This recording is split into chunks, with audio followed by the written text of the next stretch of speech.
Please rise for the Pledge of Allegiance. I pledge allegiance to the flag of the United States of America and to the republic for which it stands, one nation, under God, indivisible, with liberty and justice for all. Welcome to the Monday, May 6th meeting of the Board of Aldermen. The first order of business is minutes of the previous meeting. I'll move for the approval.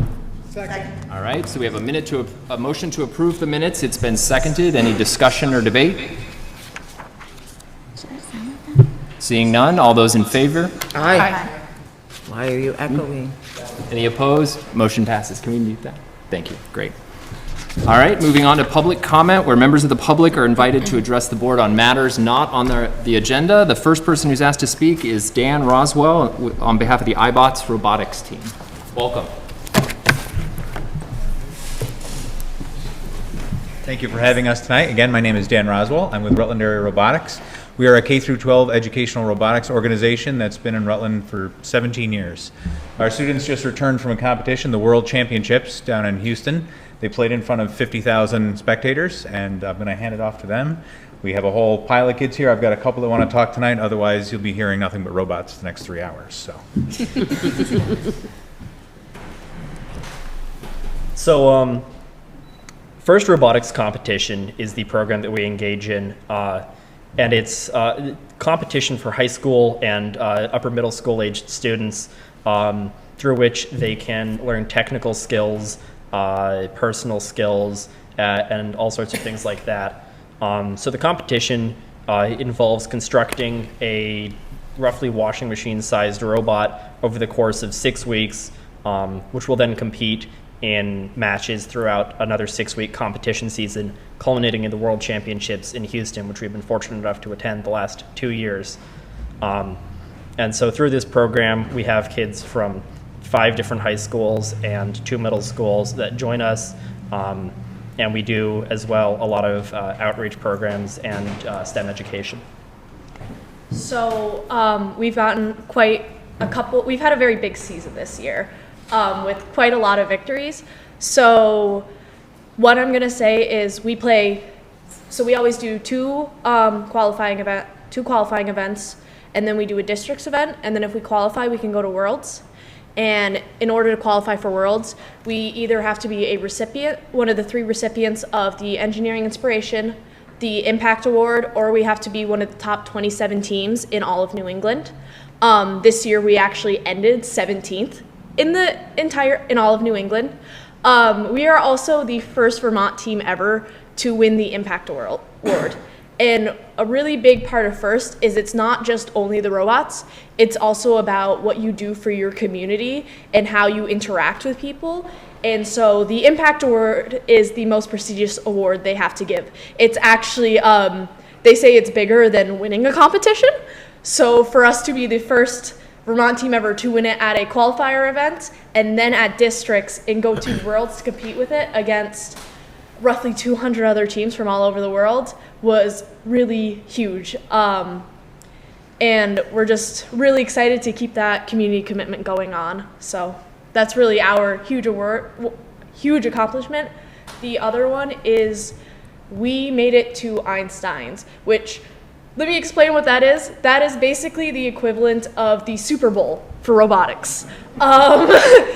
Basically, it's the final tournament. You are now one of the top 32 teams in the world. And it's kind of treated like our Super Bowl. You run onto the field, they announce you, and we played with teams from all over the world. We actually are one of the top 16 teams in the world out of like 8,000. So it's really cool coming from Rutland, being able to show off that to the world.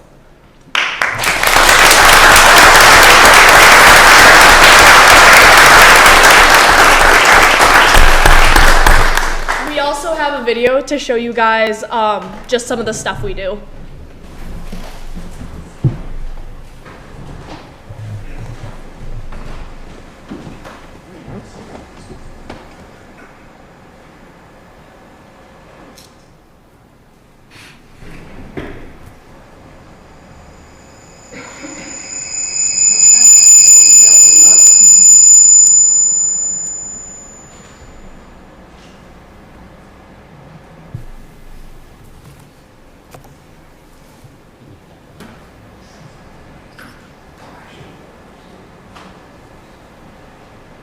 So in the video right now, what it's showing is these are the different events we competed in New England. So what happens is you compete with a group of 3 robots on the field. So there's 6 robots on the field, and the field is equivalent to a college basketball court. So this is last year, which we also made it to Worlds, and there's always like a themed game. So last year was kind of like huge tic-tac-toe, and then you had to balance on a balance beam. So this is our competitions. We competed at Western New England, WPI, the Big E for districts, and then this right here is us at Worlds.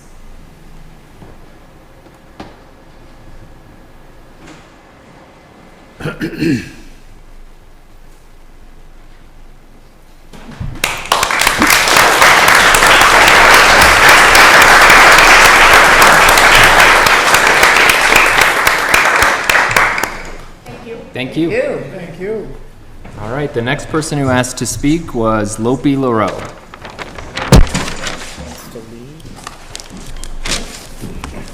This is a valuable learning experience. Welcome. Hi, I'm so sorry I missed your presentation. Thought I was just missing the Pledge of Allegiance. Just kidding.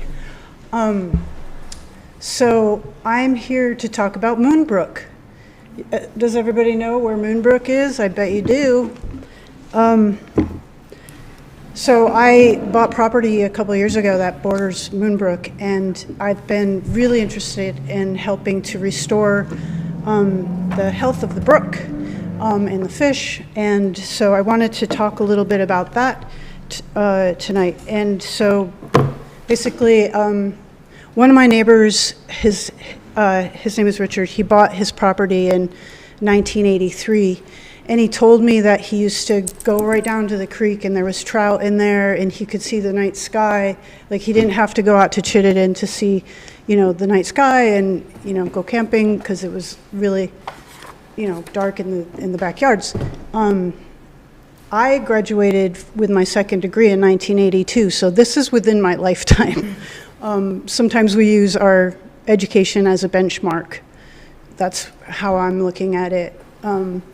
So since then, there's been a lot of pollution in Moonbrook we've discovered stormwater and runoff and from the streets, also combination pond. I know a lot of you are aware of this already. We want to bring fish back. So my interest is primarily to decrease pollution in the area. And this weekend we pulled so much trash out of the creek. It was awesome. We pulled out a shopping cart, 5 tires. We found so much trash in there. The kids found, animal skulls, and it was just like a really fun day. We were looking for the snapping turtle, which the neighborhood has. There's like a rumor of the snapping turtle that lives there. We did not find him. We named him Alan. And so basically that area, which is on Granger and Gibson and Park, it's like a wildlife corridor. I mean, not like one, it is, because we've seen moose, we've seen deer, someone saw a bobcat, I saw a fisher cat, which gave me like chills all over my body. And so it is definitely a wildlife corridor. None of my neighbors have fences in their backyards, which is really great. And so, yeah, I just wanted to come and talk about Moonbrook a little bit and then say that one of the forms of pollution that's happening there is light pollution, which causes all kinds of problems with wildlife and pollinators. I don't know if you guys are aware, but moths are a really big, important pollinator. And at night, they're attracted to white light from like the street lamps, the white LED lights. And so when they get attracted to the light, they go around and around, they get really dizzy, and then they're easy prey for the bats. And the population of moths has decreased like exponentially over the years as light pollution increases. So I'm interested in putting forth a light ordinance for the city of Rutland, which would create more astro-tourism, because people are really into this like dark sky places in the world, and they become like a popular destination for people. And we're already a popular destination for people that love camping and stuff like that. So I think it could be a really positive thing. And I've sent the ordinance to a bunch of you. And so I just wanted to come and talk about that a bit and just encourage people to think of the night sky as just like a really important natural resource that we need to protect, because it's shrinking like worldwide as more LED lights, because of it's like a light boom, and it's causing night sky to shrink over the planet. There's like, now the studies show that 99% of the world's population doesn't have access to night sky. And I don't know if you guys remember the first time you ever saw the Milky Way. I do. I don't think a lot of kids even can see the Milky Way anymore. It does inspire science and, exploration of that sort with kids. I think it's very important. It's important for the wildlife. So I encourage everybody to look at Dark Sky International. They have a really wonderful website. And let me see if there's anything else I wanted to say. Oh, the turtle. We didn't find the turtle, but we're hoping to find him. And the reason I called him Alan was because it stands for artificial light at night. And that is what is harming a lot of animals in the area. And also it has an effect on plants, and it reduces the fruit set because the pollinators aren't doing as much pollinating at night. So anyway, I just wanted to briefly say, put in a pitch for that, and then ask if I could be, if that could be passed on to the ordinance committee, and then I would like to be involved in that. And also, I'm excited to work on cleaning up Moonbrook. I know there's already efforts going with that. And anyway, yeah, that's what I wanted to talk about. So thank you, everybody, for listening. Thank you, Alderman McCann. Yeah, thank you, and thanks for bringing this up, Lopi. I definitely think this is something the city should look into. Lopi suggested an ordinance. I know we've got a lot on the list in charter and ordinance already, and given sort of the wide range of impacts that this includes, both wildlife, pollinators, just the energy use component of it as well. I'm wondering if we might be able to send it to the Environmental Sustainability Committee first to allow for some discussion of what might be included there, and then if they want to go forward with it, move it to charter and ordinance after that. So motion to refer to Environmental Sustainability. Second.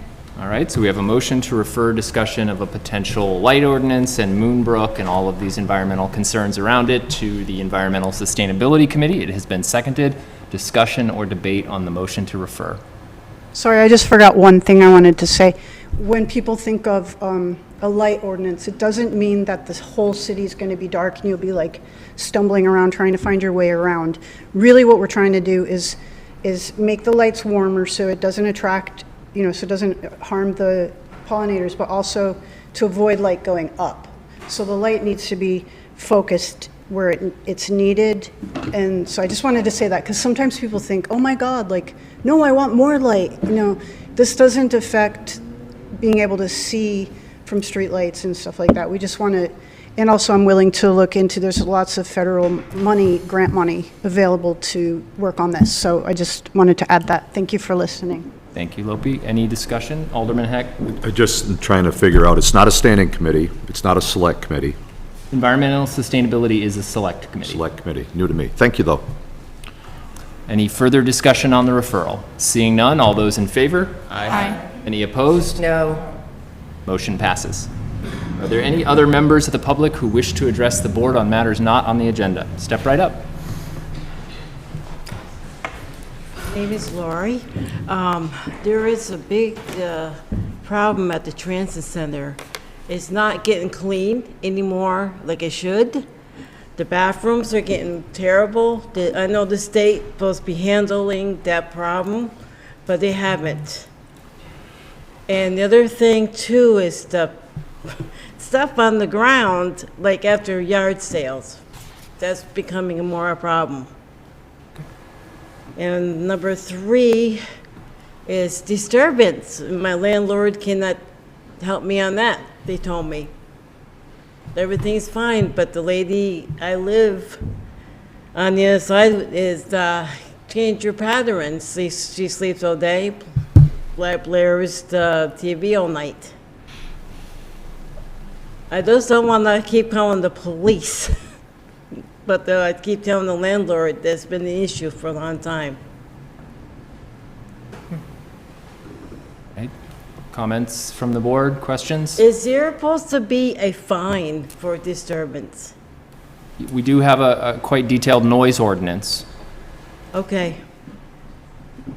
All right, this one thing, hopefully he can work on the state getting the transit center cleaned. They cleaned the aisle outside. They just use water. They don't use any like disinfectant or anything to keep it clean. Right, thank you. Are there any additional members of the public who wish to address the board on matters not on the agenda? Step right up.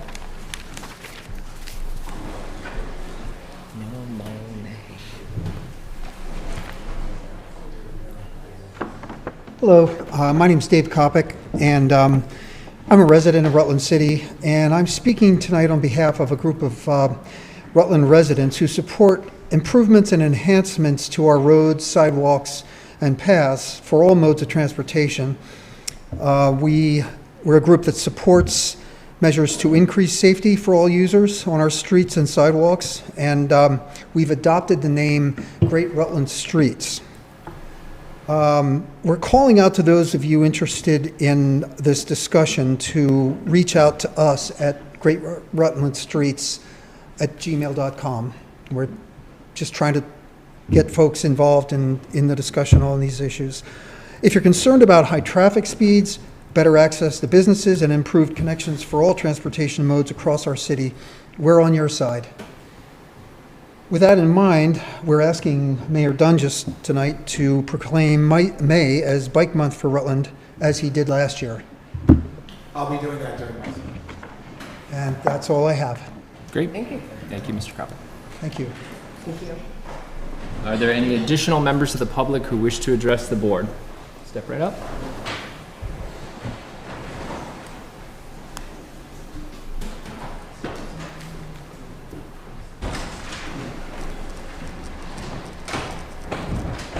I'm Nancy Greenwood. I'm speaking on behalf of a lot of the business owners on Route 7 and Woodstock Avenue. I seem like I'm here in front of you guys all the time about Woodstock.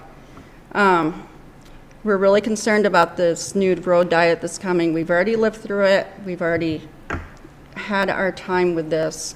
We can't even get out of our driveways now. And, once this happens, it's going to be even worse. We do not understand how this was passed by two people. Shouldn't this be a public vote? Isn't there ordinances that were supposed to be followed or anything? We weren't given a chance. And so I'm just here for the business owners. We were not asked at all about this. And we have a Facebook group. It's 4 lanes is better than 2. It was started in 2014 during the last one. That page, the group back then had 142, and since I re-uploaded it last week, we now have over 600 people because there's a lot of people very upset. So our question is, how are you going to protect us, and how are you not going to take away business from Killington, from the skiers, bypassing the city? Bypassing the city, bypassing Woodstock Avenue, and then creating all this side road traffic. I don't know. Alderman Heck. I've been in contact with Nancy in regards to their concerns about the events that are going to be happening on Woodstock Avenue. I live up in that section of the city. Was involved when it took over in 2014. Just some of the questions that I had looking into this here recently is that based upon I know the master plan that we have, that is a kind of living, growing organism that the city utilizes. Was every 5 years, I believe it's every 8 years that we update and stuff. It refers to the fact that bicycles are not allowed on Main Street or Woodstock Avenue, as it is a subsidy of a state highway, and I believe that bikes are forbidden on state highways. When I looked into some of these aspects of it, course, the state is not very clear in regards. Things are changing in Montpelier all the time and stuff, but before we get too involved and roads get completely redesigned with permanent markings and those kind of things, I think we should have, whether it's Attorney LaChance or the, law firm that we have out there look into, are bikes even allowed? I mean, when you get in to look at the Rutland City ordinances, bikes aren't supposed to be in downtown Rutland. If ordinances are old and they're antiquated, then they need to be updated. But I've been seeing a lot of, ordinances that are out there that are not being either upheld or ignored or whatever it might be, and it's just, that's not the way it is. Shouldn't be that way. So I think we really need to take a kind of a hard look at this and find out if we're going to develop a two-lane with a turning lane and bike paths, if they're even allowed on those projects that are going to be forthcoming. If the bikes can't be there, then you can still move ahead whatever lane diet you're looking at and stuff, but I just don't believe it's something that can be ignored. And if the master plan is stating that no traffic is allowed there, I would assume it's not allowed there.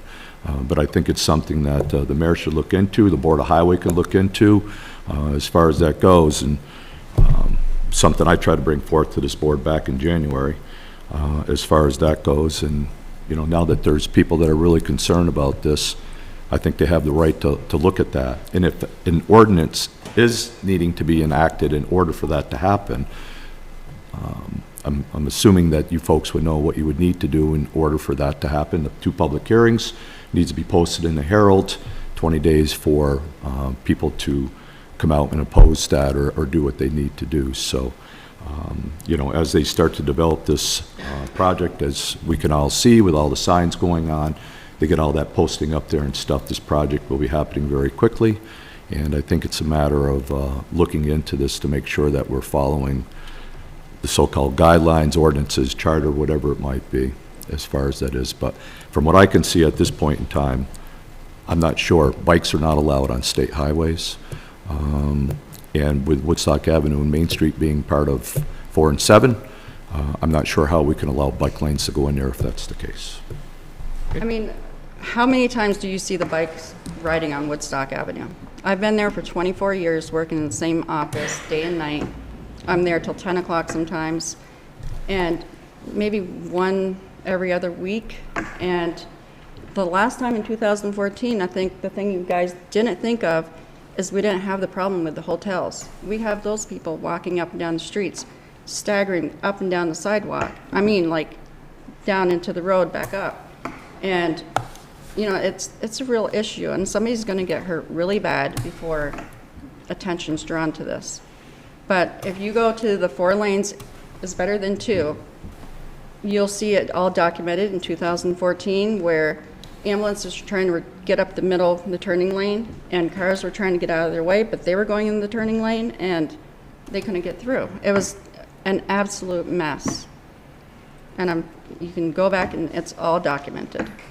Alderwoman Davis? So my question would be, I am not a supporter of this, and I've been very clear about that.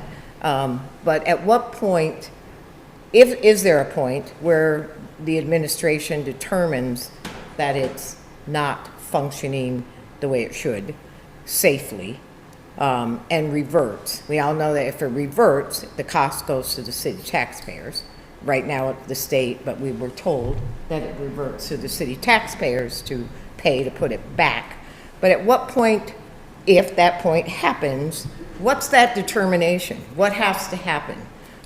3 accidents, 7, an ambulance can't get through. What is that determination that says, whoops, this didn't work? And they will all be So documented on our group. at this point, I think, we've had a couple comments on this. We need an action by the board here to make a motion to refer to committee if we want to continue to debate this, if we were going to follow our rules. Alderman Heck? I'd like to make a motion to refer to Charter and Ordinance, a review of the bicycle ordinance in regards to the use of a state highway designated section within the city, Route 4 and 7, Woodstock Avenue, and North Main Street mainly. That's the only part of the diet that will be happening is the North Main Street section. Right. Is that true, Mayor Dunges? North Main Street, Woodstock.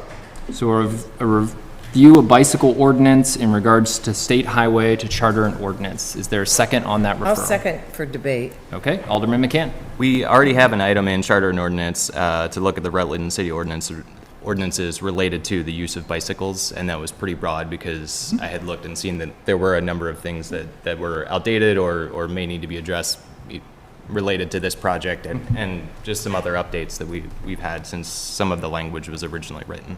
So happy to see it go, but it's already there. Okay. Any additional discussion? Alderman Gillum. I'm very happy to see that go in there because right now there's some abuse with bicycles going through the city, not using the right side of the road, not stopping at traffic stop signs and stoplights. And we have these big fat wheel skateboards who are all electric now, and bikes are electric, so they're going faster.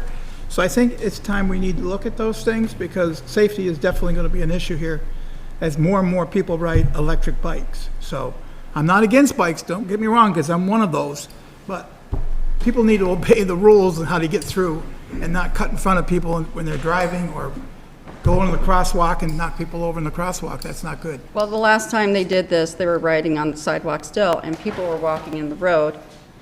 You know, we had people with baby carriage pushing their children in the bike lane. We had a guy in the wheelchair in the bike lane. I'm going to steer it back to Mr. Heck here. You made a motion to refer this. As Alderman McCann pointed out, it's been referred already. Do you wish to move forward with voting on this motion or withdraw the motion? I would like to refer the specifics that are requested just to make sure that is in charter and ordinance. Okay, a review of bicycle ordinances in regards to use of state highways. Correct. Okay, so any other discussion or debate by board members on the referral of this item to the Charter and Ordinance Committee? Seeing none, all those in favor? Aye. Any opposed? Motion passes. So, if I may? Yep. I think that addresses one issue, but it doesn't address the other issue of when or if this fails, what are that determination? So I don't know that that needs to go to committee, but I think this board, I believe they're starting this week, is that correct? Already started. So they're gonna, it's broken down into several pieces, right? So you've got the stripping of the concrete and pavement, and that, along with the repaving, will all happen throughout the summer. The lane reconfiguration on Woodstock and North Main will not happen until September or October. So there's a long period of time. There's going to be a lot of construction on the roads. All that's going to happen in advance of. So September, October is the time frame for the reconfiguration. Which is when the skiers come in. So I think, I don't know what that time frame is to say that the administration wants to come back to this board with an update. I know the businesses have reached out and said that they are going to log any concerns that they have, an accident they see, whatever those issues are. So those logs will be happening and I think posted on their website. But I guess I will ask that within a reasonable time frame, and I don't know what that is, that you just come back to this board with how things are going. You know? Sure. I think that's I think your reasonable request is reasonable. We're working with the Regional Planning Commission right now. This is just a very rough draft. We're going to have a much nicer document out that talks about the reconfiguration, what the processes we're going to go through this summer just with construction, with the reconfiguration itself. Last year in October and November, we actually monitored the side streets because one of the biggest concerns is additional traffic on the side streets. We'll be monitoring post-reconfiguration to see if that's increased or decreased. So what we'll do through this process is we'll talk about the consideration period. So once it's completed, how long we'll look at it, how long we'll evaluate it, and what the key indicators will be to switch back if it's not working. So I don't think I need a motion, Mr. Chairman, just that Very there's good. some discussion. Alderman Heck again. If I heard the mayor correctly then, so prior to, I'm not sure if you were in Rutland at the time when this first took place, there was a trial period to try out and see how it was going to work. That trial period will not be extended to us now. So it's like, you're going to go with this, you're going to go with that. When is the so-called drop-dead date of you having to make a determination or the Board of Highway Commissioners needing to make the determination if it'll stay 4 or it'll go to 2. Is there a drop dead date? Yeah, so after we had 2 or 3 open meetings, just had people together, Alderman Gillum hosted them through DPW. That decision was made last year already. So we are beyond the drop dead date, which is why Alderwoman Davis, I think the approach that she's discussing is we as the Board of Highway Commissioners has said, we want to evaluate this for a period of time to see where it works, see if we can make tweaks on the city side to make it successful. And then if it doesn't, then yes, at the cost of the city, or the state has actually said there may be grant money available, we can roll back if necessary. So if it's not working. So that time frame would probably be about a year to see if it works. But like I said, we'll figure that out with the Regional Planning Commission and the roadway engineers and put out a statement as we're going through the summer. Thank you. Alderman Whitcomb. I suppose I'm thinking about this. I love the idea of having some objective data to look back on and say, like, what was the impact? Was it beneficial? Was it detrimental? A concern that's emerging for me already, though, is how do we prevent comparing apples to oranges? And is there a way to, in advance, know, these are the indicators that we're going to be tracking, in that they will clearly compare to what was observed and documented before? Like, I'm worried that we could start conflating all sorts of information by saying, this is what the business owner saw, this is what a Facebook group saw, these are what the indicators the mayor's office used. I just want us to be on the same page so that we clearly know what we're comparing back to. And I don't know if that's available now or if it could be by a certain date, but hopefully before implementation. But yeah, that's part of actually the process that we went through last year to put that roadway data, the side street data, looking at the traffic data and the collision data. So all of that already exists. So we'll be comparing apples to apples post reconfiguration. It's a great comment. So maybe where we can put out that piece of information, we can show kind of what the previous numbers were on the first instance. I like that feedback, Alderman Whitcomb. And then the other thing that is, I think, really important to note in all this is we won't start recording the new data until the reconfiguration is complete. So during summer, during construction, there's going to be use of side streets. People are going to go around the traffic. And we don't want to calculate during that time, because that's not only is that apples, but that's apples that are out of season and haven't fully grown yet, right? So we want to make sure that if we're going to compare traffic in October in the old way and traffic in October in the new way, we're doing that. And that's why we chose actually to look at those data points later in the season than in the summer. We asked for that in the summer, and the Regional Planning Commission said, no, we're going to want to look at this in October and November, because that's when the configuration will be redone. So absolutely, we'll put those KPIs out, the key performance indicators out, and then we can do the comparisons to those. Thank you. thank you. Very good. And if I may, just one more I thing. believe Alderman McCann wished to speak to this. Thank you. I really appreciate the focus on safety in some of the comments here, and I'm personally really hopeful that this the current plan will improve safety. And there's a question about whether or not this project will fail or when will it fail. I personally think that the 4 lanes option that we already have has already failed us.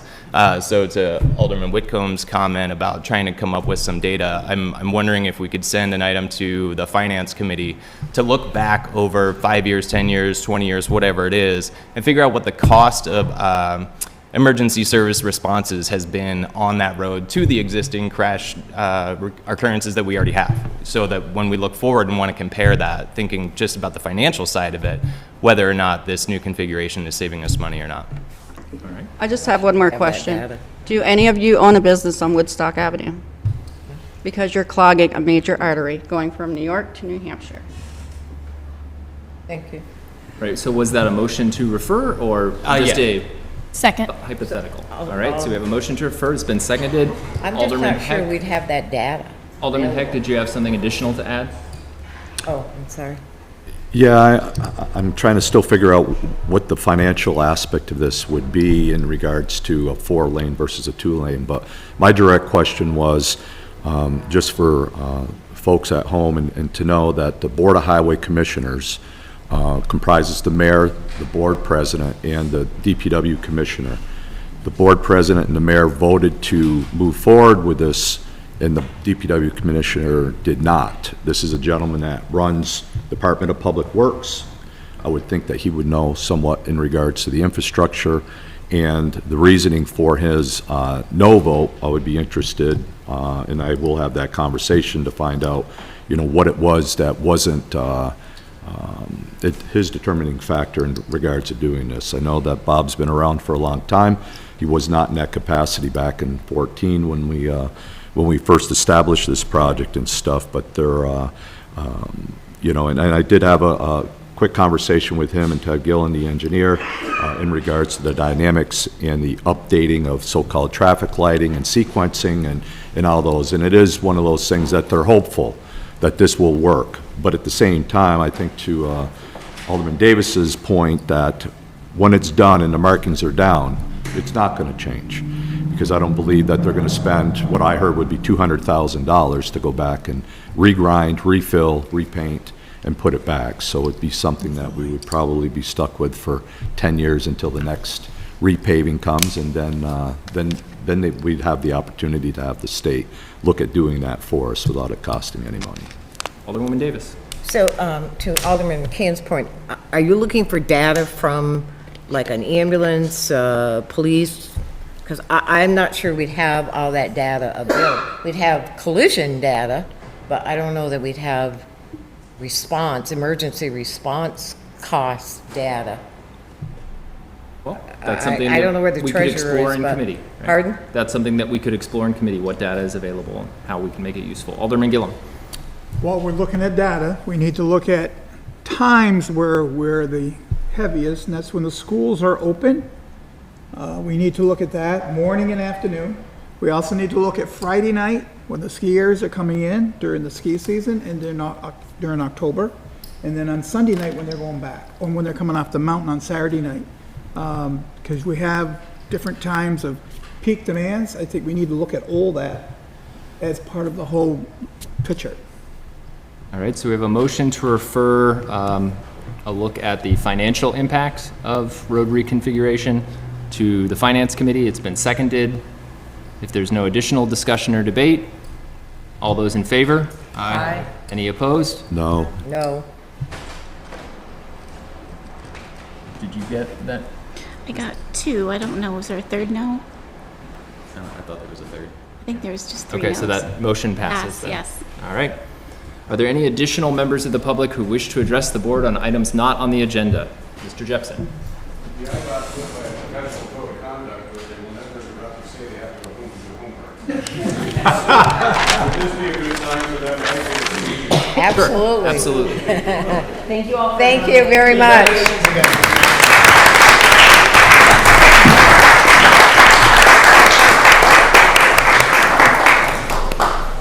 I could only go with you.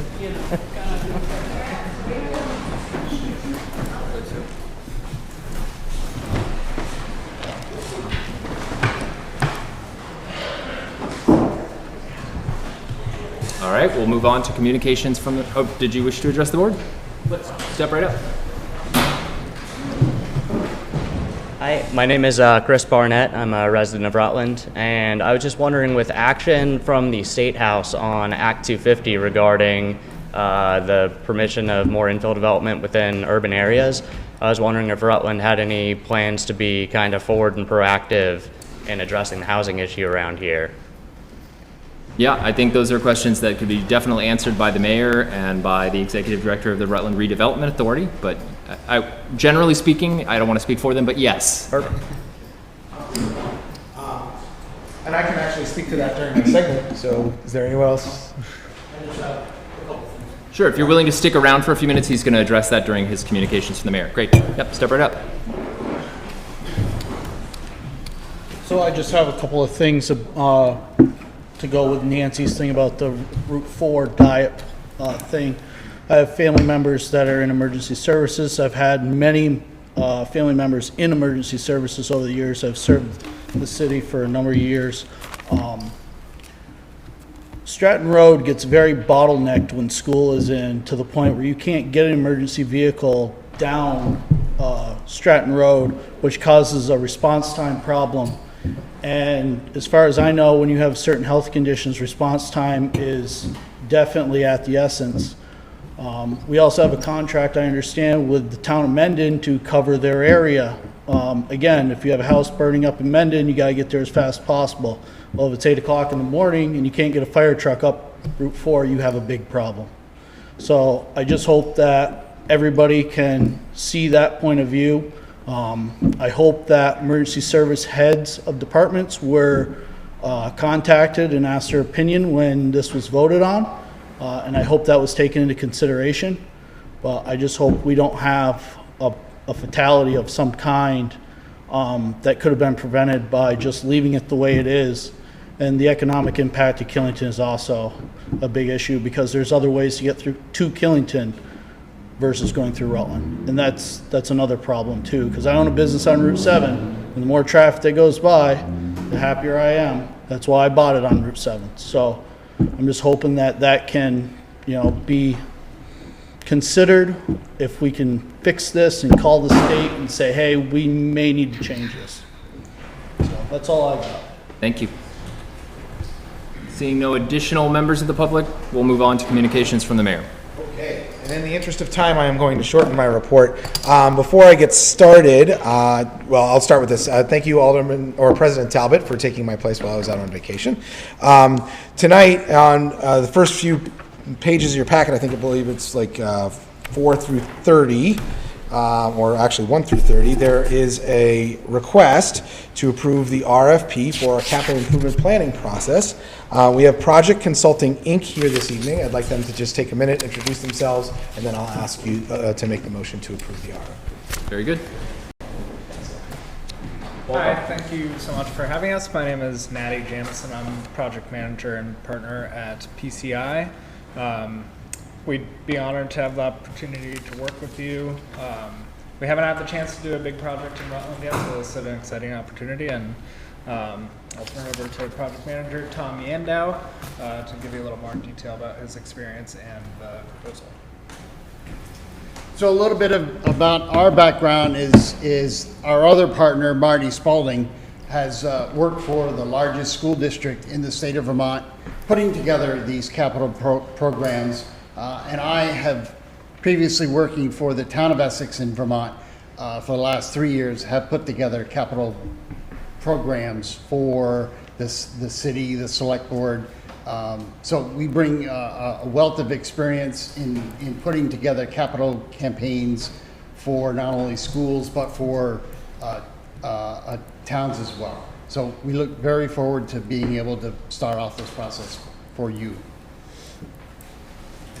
Alderwoman Davis? So, thank you for coming. We appreciate it. So my question is, there has been a capital planning committee, which we have a representative to, but the board itself as a whole has not been involved in.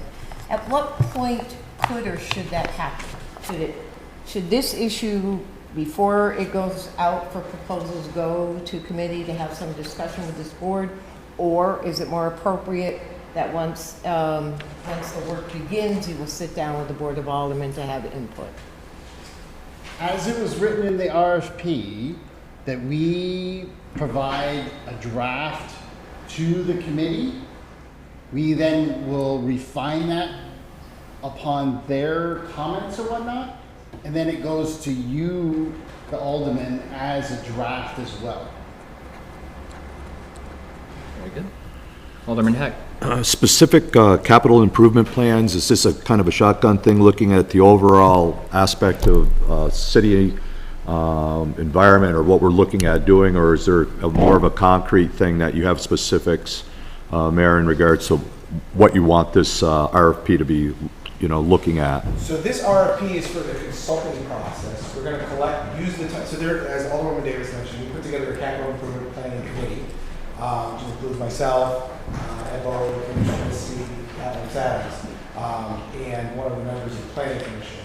And that committee is gathering data from all the different departments. We're looking at what all the potential capital expenditures need to be. We're going to be working with our new consultants, and that new consultant will help make those recommendations of what our 5-year capital expenditure plan should be based on those project lists. Alderman Heck.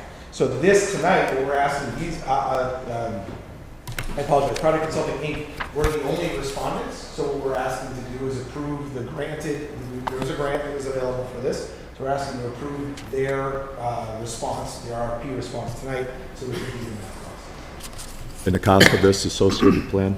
And the cost associated is $22,000. $22,000. Thank you. Sorry. Page 13. What is the board's pleasure here? I have the, okay. So the motion made out of the Capital Improvement Planning Committee was for the Board of Aldermen that they approve the PCI RFP for $22,000 and serve as the consultant for the purposes of assisting Rutland City with developing the capital improvement program. Alderwoman Claudio. Motion to suspend the rules? Second. All right, so we have a motion to suspend the rules. It's been seconded. All those in favor? Aye. Any opposed? Motion passes. And I will move to approve what the mayor just stated. Okay, a motion to approve the PCI RFP of $22,000 to serve as the consultant for the purposes of assisting Rutland City with developing a capital improvement program. And that's, Second. all right. Alderwoman Davis? And the 22,000 is a grant? It's all grant. All covered by a grant? Yes. So the only request I would have is that when it comes back to the committee, that it also comes to the board at the same time, so that you forward it to the board from the capital So you know what improvement we're committee. reviewing. Exactly. I think that would be very positive. Thank you. Very good. Any additional discussion or debate on the motion? Seeing none, all those in favor? Aye. Aye. Any opposed? Motion passes. Thank you, Mayor Dungus, and thank you. Thank you. Yep. Thank you. Mayor Dungus, did you have anything further? Yes, I do. Great. Thank you. Thank you very much, gentlemen. Thank you for coming. Okay. Parade was this weekend. I want to thank Alderman Gillum, who was there running the whole show. There was a bit of a light turnout due to the rain. And it was actually interesting because there was a little confusion whether it was going to happen or not. Alderman Gillum did a fantastic job prior on PEG TV explaining that it would happen rain or shine. But when it's downpouring like that, I think people might have just wanted to stay home. But I'll tell you what, it was nice to have the turnout that we had, and I think it was pretty good just to see the people show up. So thank you for to all those who put the effort in on that parade. Just one comment on that. Absolutely. I'm just one out of many on the committee, so just people at home know there was 2 chairs and some veterans on the committee and some kids on the committee who helped us put this together. And I want to thank all the veterans for doing what they do. And I want to thank the Fairhaven School, who came the longest, farthest, came with part of their band, so we did have a little music. The other bands canceled, but they still came. Yeah. So it was cool. That was awesome. Legislation right now, I want to talk about H687 for a minute. This is the Act 250 in the housing bill. This is moving quickly. It has been voted out of the Senate. It looks like it's going back to the House. There's been potential for conference committee. This is a fantastic bill for Rutland. Now, I understand some rural communities, there's going to be some more restrictions, but for Rutland City as a whole, this is very pro-development. This will let us grow our housing at an accelerated rate. If you remember earlier this year, I announced an initiative out of my office to focus on 1,000 units of housing growth in a very short period of time. We're still focused on that, but we're starting to get some attention in a really good way. I met with a set of developers today that are looking to build 300 to 400 units in Rutland as soon as they possibly can. They're looking at this bill and what this means for our development in our area. We've talked about sites like Linda Lee. We talked about sites like Evelyn Street or Campbell Road. There's definitely interest in our city for housing development, and that growth continues. With that, the Ad Hoc Housing Committee is going to push to build a developer type of workshop day where we're going to bring in different developers and different investors to show off Rutland, the available sites that we have, and the advantages to doing business here. And what we hope to do is that kind of moves forward, is present to the board what that'll look like and kind of what the pieces of that puzzle will be. That's something that we're targeting for this fall. So I know that you like to get early notice, so I wanted to put that out there as soon as possible so you knew that was happening. The streetlight survey is up and has been on the website. We heard from Lopi earlier about focused streetlights, but if you need streetlights for safety and coverage, or even that focus, on the survey is very open, so you can feel free to leave your comments. Please go to the Rutland City website, click on the streetlight survey link, and fill that out. We've gotten a few responses, but I'd like to see a lot more before we send a message to Green Mountain Power on what we want worked on there as well. Evergreen Cemetery. A lot of discussion going on around this. Most important thing, if you are a plot holder, there is a meeting next Monday at noon. We would like you to show up. We would like to find a path to to keep the existing cemetery association, the existing bank accounts, the existing, kind of structures that are in place working, but that means that we're going to need new board members. That means that we're going to need new people in place to take over where the previous board has decided to step aside. So next Monday at noon at Evergreen Cemetery, there's a meeting of the plot holders. I will be there along with our cemetery commissioner, Tom Giffen, and we hope to see you there so that we can have an open discussion about this and find a path forward. I just want to be really clear. There's been a lot of talk about the city needs to take this over. The city needs to take this over. The best thing for that cemetery is for the city to help out a little and to put a little bit of support behind the cemetery association that is designed to run that. And I think that this board and I and many of our members have discussed, if that doesn't happen, we'll have to bring it back to have a discussion about what the city wants to do at that point. But we're trying to move best foot forward. Any questions on that? Alderman Gillum? Yes, because we have some other grave sites in the city that are doing really well because they have a financial backing, and I think we should invite them in so they can share how they can bring this thing around. St. Joseph and Calvary are doing really well and have endowment funds to keep those going, but they also have a strong board. Yes, and Alderman Barbara Gallo did educate us kind of on their process when we had our initial meeting, so it'll be good to follow up with them after this initial meeting, so thank you. All right, two quick things. One, the parklets and paint go down this week, so we'll see Center Street livened up a little bit more than it has been lately. There's been a lot of activity down there, which I'm pretty excited about, but to see that brightened up again is going to be awesome. JCI has come in. We've done our first kickoff for our energy efficiency audit, which has been fantastic. They're going to be setting up a meeting with the treasurer's office to look at the financing side very soon. So that's moving along. And then lastly, I will read the bike proclamation and get out of your hair so you can continue with this long agenda. So whereas bicycles, enduring symbols of a sustainable transportation, have served our community for nearly 150 years. Whereas bicycles offer affordable and accessible transportation options, promoting freedom of movement for individuals of all ages and abilities, and whereas recreational bicycling fosters outdoor experiences, enhances the well-being of residents and visitors alike, and whereas bicycle-friendly communities attract tourism, support local economies, experience safer streets, and reduce motor vehicle traffic. And whereas the Vermonter Trail is proposed to connect Rutland City to a statewide network of mountain bike trails, and whereas May has been designated as the National Bike Month since 1956, highlighting the importance of cycling nationwide, therefore, I, Mike Dunges, Mayor of Rutland City, hereby proclaim May 2024 as Bike Month in and for Rutland City and urge all residents to join me in celebrating this occasion. Thank you very much.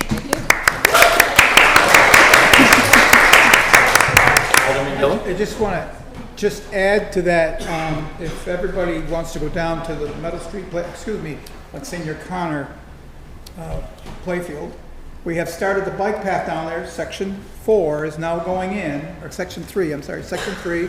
They've already cut the path in underneath the power line. One abutment is already in on the north side, and they're doing the south side, and I believe the girders are coming sometime in June, so the bridge will be going in. I'm really impressed with what I saw so far. It looks like it's going to be a fairly decent path for us mature people to ride on, because there's not a lot of hills. Why are you looking at me? I believe that there will be an event in early July Yes, to I think celebrate it's the gonna installation happen, of the bridge. Yes, absolutely. All right, Alderman Barbagallo. I just want to make sure the gentleman over here had his questions answered. Excellent. Yes, thank you. Thank you. All right, anything else for the mayor? Seeing none, we'll move on to additions and deletions to the agenda.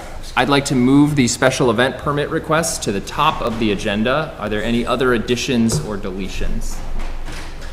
Yeah, Alderman McCann. I think we've got somebody here who's interested in one of the BIAP grants. Is it possible to slide that to the top of the reports and letters from department heads? Yep. It's pretty close to the top. Okay. Yeah, it's second.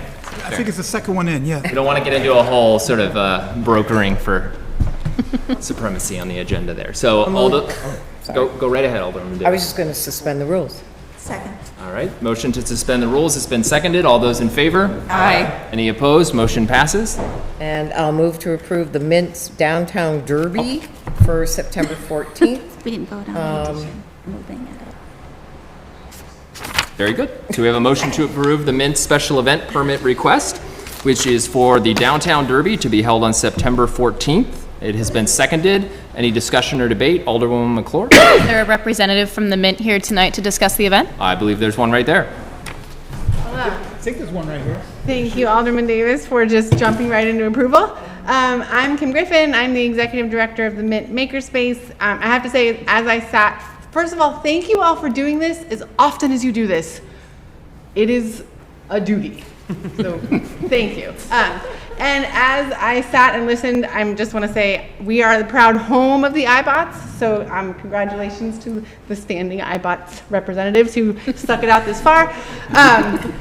We also are home to a Lopi mural that we share with this building.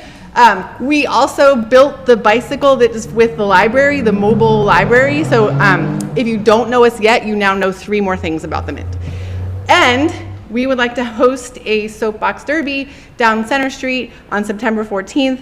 Our proposal is that we have the clear and safe path for soapbox cars to travel from Court Street to Wales.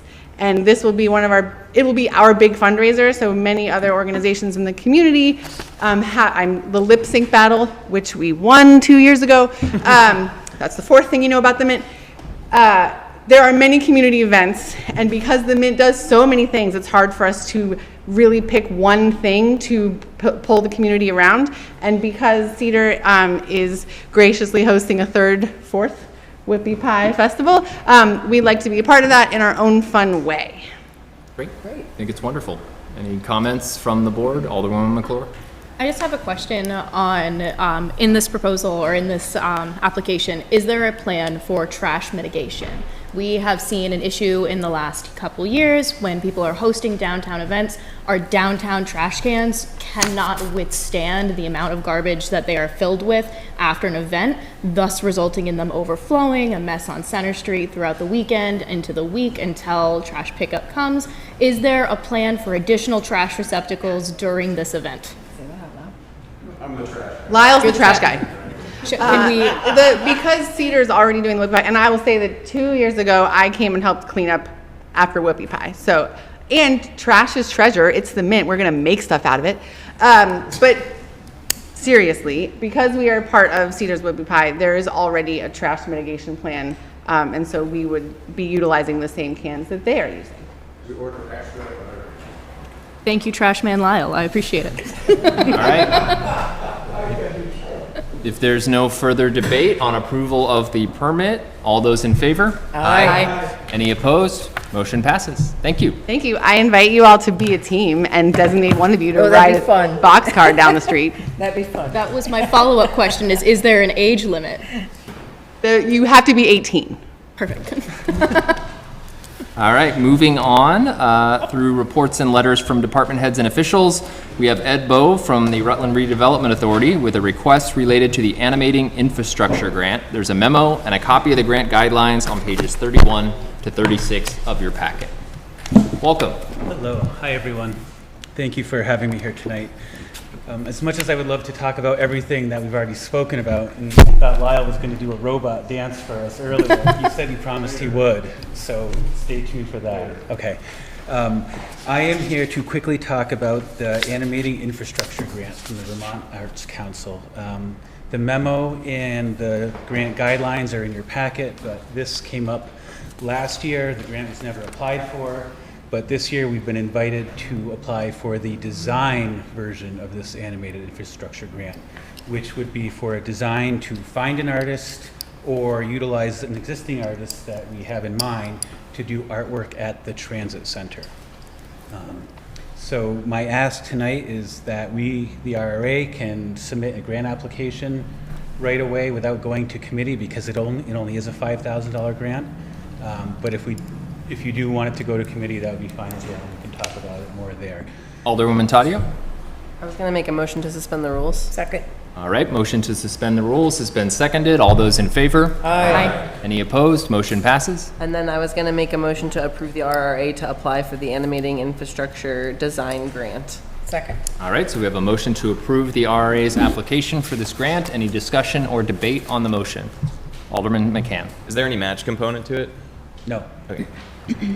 And this will hopefully lead to an implementation grant for next year, which is about $15,000 if we get it. Very good. Seeing nothing further, all those in favor? Aye. Any opposed? Motion passes. Thank you. Thank you. Next, we have Barbara Spaulding from the Rutland Redevelopment Authority with the request that the board approve a business incentive assistance program forgivable loan. There's a memo and a copy of the loan application on pages 37 to 45 of your packet. Welcome. Thank you. Good evening. So Brooke Caputo is applying for a $10,000 BIAP forgivable loan to open an art space and boutique gift shop, The Grateful Vermonter, at 9 Center Street in downtown. Brooke is making an initial financial personal investment of $18,000 and together with BIAP funds, plans to make improvements to the space and purchase the necessary equipment and inventory to open the store. She has participated in a 10-week business planning course with the Center for Women and Entrepreneurs and has been working with Shannon Poole, formerly of Heritage Family Credit Union, on her business plan. The RRA board met on April 23rd to review the application and found that it meets the criteria of the BIAP by making tangible new financial investment of $10,000 or more. Therefore, the RRA board recommends that the aldermen approve the request, and Brooke and her family are here tonight to provide additional information and answer any questions. Welcome. Thank you so much. As you just heard, I'm planning on opening a boutique gift shop in downtown Rutland. This is something I'm really, really proud of. I'm going to be working with my daughters this summer, and it's going to be a family business that we've put an idea out into the universe years and years ago, and now that they've grown older and they're able to work with me, it's just something that has culminated and it's really happening. So we're really happy to achieve this. One of the things that I value about them is their opinions and their friends' opinions about what they want to see more of downtown, and that's more businesses that are open later. So together we plan to stay open till 7 most nights, and even later on events when our popularity grows during this renaissance and street festivals and whatnot, and we are really excited. So thank you for considering my application. I'm really confident I'm going to thrive in this role, and I want you to know that your support, not just tonight, but from going forward, is not just a financial gift, it is a confidence boost and something about Rutland that many, many people are proud to be a part of for programs like this. So thank you. Thank you. Alderwoman McClure and then Alderman Gillum.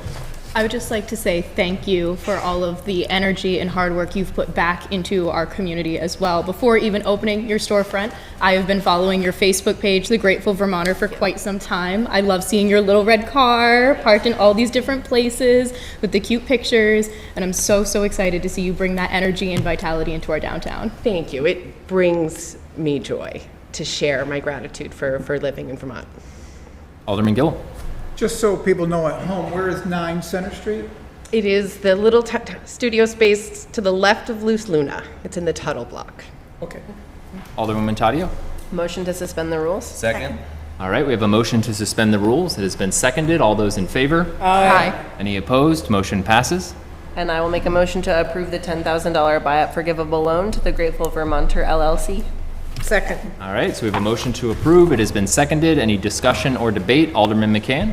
Yeah, thanks. There's 2 points in the documents here that were shared that I want to bring up. One, you say it's almost impossible not to smile when you see it, referring to your vintage Volkswagen Bug. As someone who does not necessarily think of cars as something to smile about all of the time, yours is one of the exceptions, so thank you for bringing that little bit of light to town. And then also you note that you decided to participate in the summer farmers market, and I think that's really Correct. exciting to see one of those Center Street businesses making that nexus, because we often wonder, what is that connection between the two things, right? The farmers market sometimes seems separate, even though it's only feet away. So by you kind of making that concerted effort, you're kind of drawing those people Correct. up the street. We will be there with the Volkswagen Bug, selling our goods that we make at the store and fresh flower bouquets. So we'll start there this Saturday. So we hope to see you all there. Great, thank you. Alderman Whitcomb. The two questions. I'll start with this. While you're here, while you're on TV, can you kind of talk to us about what are the boutique gifts that you'll be featuring? Absolutely. I've been traveling across Vermont in the last few months, checking out vendor shows and trade shows, and carefully selecting artists that generally promote, that really also appreciate living here in Vermont. So they'll make, hand-thrown pottery with, Vermont on the side, or rock art from Lake Champlain, etc. Candles, gifts, just general gifts that all are made here. Nothing's going to be made out of this country, this area. So when you shop at Grateful Vermonter, you'll be supporting not only my small business, but many around the state. And your second question? Follow to that, it sounds as though it would be supporting maybe like emerging artists in a sense, right? Not per se. Really? I mean, I have a wide variety, and many will change as feedback comes in of what you guys want to see in the store, because I get a lot of feedback of people who want to have their things in the store, and we have to be selective right now because there's an emergence of artists and wanting to have their products in our downtown and that are not carried anywhere here. All right, so we have a motion to approve. It has been seconded. Any additional discussion or debate? Seeing none, all those in favor? Aye. Any opposed? Motion passes. Thank you. Thank you so much. We have homework to do too. Would you be all right if we go home too? We have homework to do. We have By all means. two high school students too. Thank you so much. Barbara Spaulding is up again with a request to set the public hearing for the VCDP grant supporting the Rutland County Parent-Child Center expansion. There's a memo and supporting documents on pages 46 to 47 of your packet. Thank you. This is really momentous, setting a final public hearing for this project. And I would hope you would indulge me a minute to read something for you about why it's taken so long to get here. In 2015, the city received a VCDP grant in the amount of $250,000 for the renovation of 16 Chaplin Avenue for expansion of services of the Rutland County Parent-Child Center. Caprice Hover was the executive director at that time and had successfully ushered the project through both Phase 1 and Phase 2. It wasn't until the final phase that she reached out to the city and the RRA for assistance with a VCDP grant to complete the renovations. The grant was the first time federal funds would be used in the project, and therefore an environmental review was required. This would be the first of many curveballs thrown at this project, and the new executive director, Mary Feldman. The environmental review found issues with contaminated soil, and in 2016, the city requested an amendment to the grant asking for additional time as well as an additional $50,000 to assist in the management of the Corrective Action Plan, or CAP. In order to receive funding from the state for implementation of the CAP, ownership of the property was assigned to Reddick, now a part of Cedar. The funding and work needed to satisfy the CAP happened between May of 2017 and July of 2021. Undaunted, Mary kept focus on the increasing costs of the renovation as time elapsed. Initially, it was believed the total cost to renovate the building would be $436,500, but over time, this amount ballooned to $1.8 million. Mary was able to successfully secure additional funding and was awarded a little more than $1.2 million in a grant and loan from the USDA. As if it wasn't enough that this project had to endure unanticipated environmental cleanup costs, increasing renovation costs, COVID, there was also a major water line break at the property in 2021, 3 break-ins and robberies just after Thanksgiving in 2022, staffing shortages, no CFO for 7 months, and 0 fundraising. Despite all of these setbacks, Mary forged ahead and a groundbreaking ceremony was held on March 29, 2023.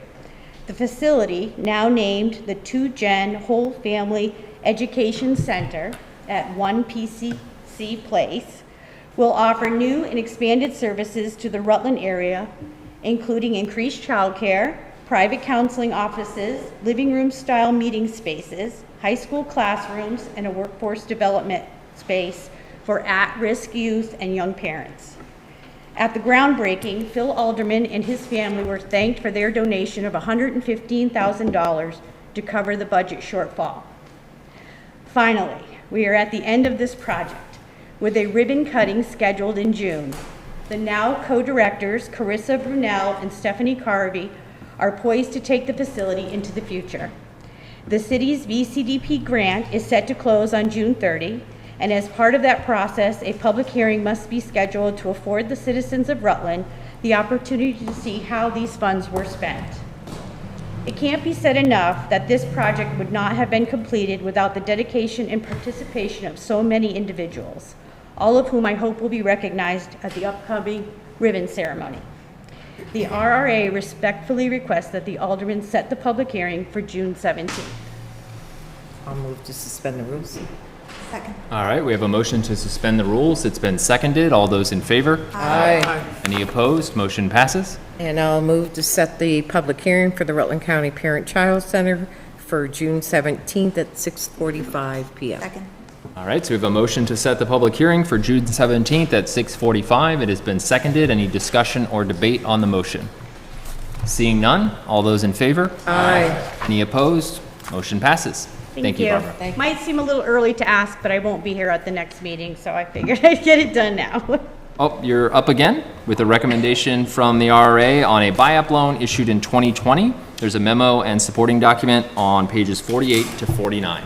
Thank you. So in the memo, you see that Paige Carrara of Blush Salon was awarded a $10,000 BIAP forgivable loan. The 3-year term has expired. Her final report was also submitted in the packet.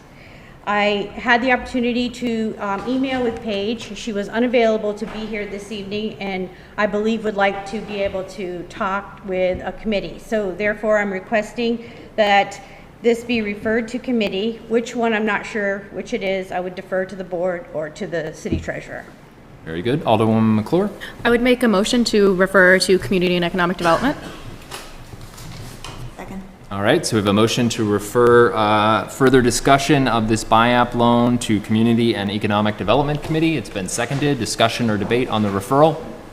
Seeing none, all those in favor? Aye. Any opposed? Motion passes. Thank you. Thank you so much. Next up is Treasurer Markowski with a presentation of the FY23 financial audit from Sullivan, Powers and Company. Hi, everybody.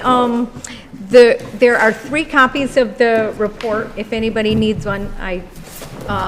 And we have Rick Brigham here from Sullivan Powers to review just highlights from the FY23 audit.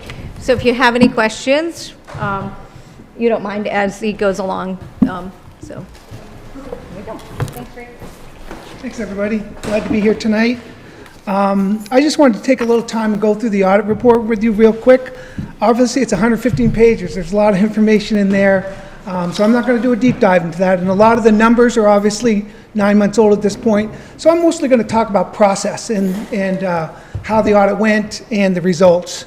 Like I said, it's 115 pages. There's a lot of information in there. If you're looking at the actual report itself, it's a large document. My charge in that audit is really only pages 1 through 4, which is the auditor's opinion. So we have as our charge is we go through and do our testing, check disbursements, check receipts, reconciliations, all that stuff as part of our process. We have a choice of giving a qualified opinion, an adverse opinion, or an unqualified opinion. The best you can do is an unqualified opinion. And once again, the city achieved an unqualified opinion for the audit this year. I know that some people think, oh, that's not a big deal. For me, that's a huge deal. As an auditor who goes in and sees a lot of communities and does a lot of these board meetings where things didn't go exactly as you wanted them to go, or they needed improvements, or a lot of things had to occur during the year in the next year to kind of fix things. So I always like to, any of my clients who achieve an unqualified opinion, I like to congratulate them on that work and getting to that point. If you're looking at the audit report, and I know some of you don't have it in front of you. I'm just going to kind of go through a couple of things, going by the opinion. If I looked at nothing else, if I was one of the board members and didn't want to go through the whole 139-page report, I would focus on the pages 6 through 14, which is the management's discussion and analysis.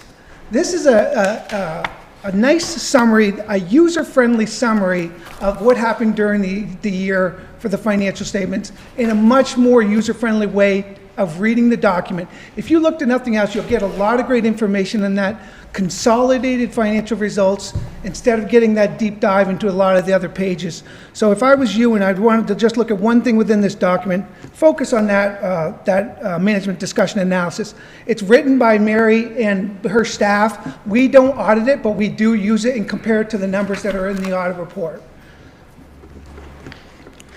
So also one of the things I'd like to just chat about with you real quick, if we're looking at pages 17 and 18, that's what we call the balance sheet for the major funds of the city, which basically is the general fund and the ARPA fund. So a balance sheet is basically a snapshot in time of what your assets and your liabilities looked at a certain point in time. This is obviously at June 30, 2023. So what I usually would focus on is kind of going down through this, but like I said, a lot of the information is old. The only thing I thought I should point out here is that within the general fund, you had a fund balance, an unassigned fund balance of about $2,006,248. It's about 9% of your budget, roughly in that area. You usually have, I think, a budget policy of like 10 to 15% that you like to have on hand. So I know a lot of boards like to start thinking about those issues. Do we have enough? Do we not have enough? And, you know, obviously GASB says, hey, you really should have 25%. A lot of places say, hey, we want to use as much of the fund balance as we can to reduce taxes. Obviously, that's done community to community, but you are just below what your policy said is about having that 10 to 15%. So you're pretty darn close on that. Then kind of looking at, so if you looked at the next page of that, page 18, that shows you the revenue expenses for those two major funds, the general fund and the ARPA fund, and shows you how you got from last year's fund balance to this year's fund balance. The only other numbers of significance that I wanted to talk about, looking at the water and sewer funds, Exhibit F. Again, this is a balance sheet on page 20, which is listing all the assets and liabilities related to the water and sewer funds. And Mary and I have had some discussions. I know she's had discussions with my partners related to these funds and trying to make sure that the fund balance of these funds are healthy and trying to get to a point doing additional analysis to figure out how the due to funds in the sewer can be paid back and how to start reducing the deficits and hopefully reduce the operating losses that have occurred in the last couple of years. So I know she's doing a deeper dive onto that, but just something to keep an eye out and try to make sure those funds are healthy going forward. Pages 25 through 82. Those are the notes for the financials. If you want to do a deeper dive into the financial statements, if you want to know about collateralized cash accounts, if you want to know about what the fund balances can be used for, what are the different restrictions on some of the grants. There's all sorts of information on capital assets, debt terms that are all in those, and you can do a deeper dive and get a lot of great information from that. So one of our requirements as your auditors to come in is not only obviously to give it an audit opinion, but if there's, if as a part of our process we find any material weaknesses or significant deficiencies in process, controls, procedures, that we are required to report those to the board. Once again, we had a clean management letter on those as well this year. There were no significant deficiencies or material weaknesses that needed to be reported. There were a few other recommendations which actually don't need to be in writing, but we always put them in writing. So there was just things and some policies that I know Mary might even have a couple of them tonight to have the board review.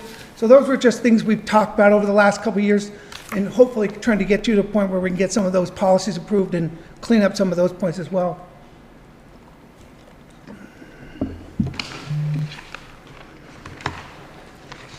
Just a last few communications that that I'm required to say. We encountered no difficulties in dealing with management and staff. We had no disagreements with staff or management during the audit. We had no consultations with the other auditors, any other auditors, And all entries that we proposed were posted in the financial statements. So my breakdown on this is the audit went very smooth. Mary and her staff were very prepared and helped us. There's a lot of time that goes into this and a lot of things that we request and a lot of information. This whole 139-page report is a result of her and her staff's work, as well as the board in passing policy and all the things that you put into it as well. So it's kind of a team effect, and I just couldn't have been more pleased on how the process went. Any questions from the board? Alderman Gillum. How's our grade doing? A, B, C, or D? It's hard for me to give a grade, but if I don't usually give grades, but I'm just going to tell you, nobody else. It's an A. Okay.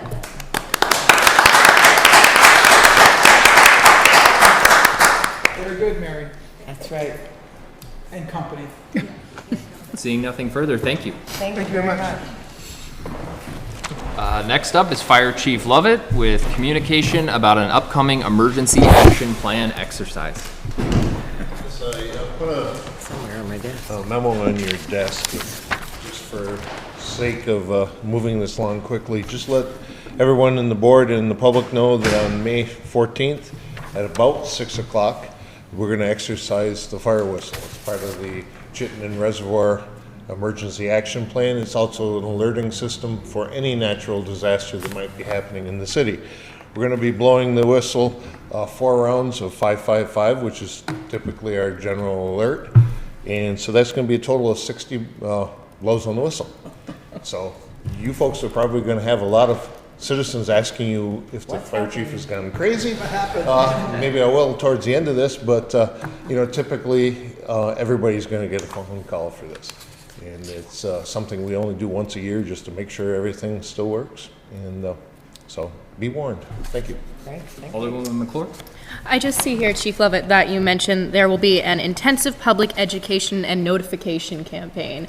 I am very grateful for that, as I got many phone calls last year when we did this test. Yep. My question for you is, what avenues will we be exploring to provide this information to the general public? Will we just be utilizing social media? Will we be running newspaper, radio? What is the rollout plan? Well, actually, the rollout plan is actually the jurisdiction of Green Mountain Power. So we're part of the plan, and we support it by coming public here. It's going to be on our website, but generally Green Mountain Power handles all that. So not to have the conflict with them, they give one message. So Noted. Thank you. Yep. And that should be it. If anybody has Vermont Alert, you will be notified on Vermont Alert. Please, if you ever do get a Vermont Alert specific to your phone, because of the geolocation, take it very seriously. If they tell you to run, you better run. Seriously. But other than that, it should be just a test. Dan's going, we're all running. He's going a while. All right. Thanks, Chief. Appreciate it. Next, we have Public Works Commissioner Protivansky with an update on the engineering technician update that was requested at our last meeting.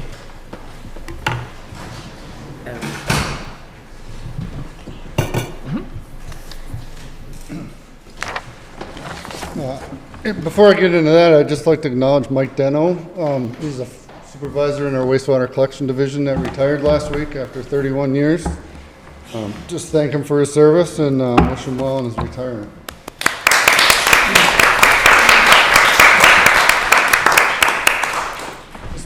Provide a brief update on the hiring of an engineering tech to shadow our current tech, Peter Kelly, who's set to retire in October.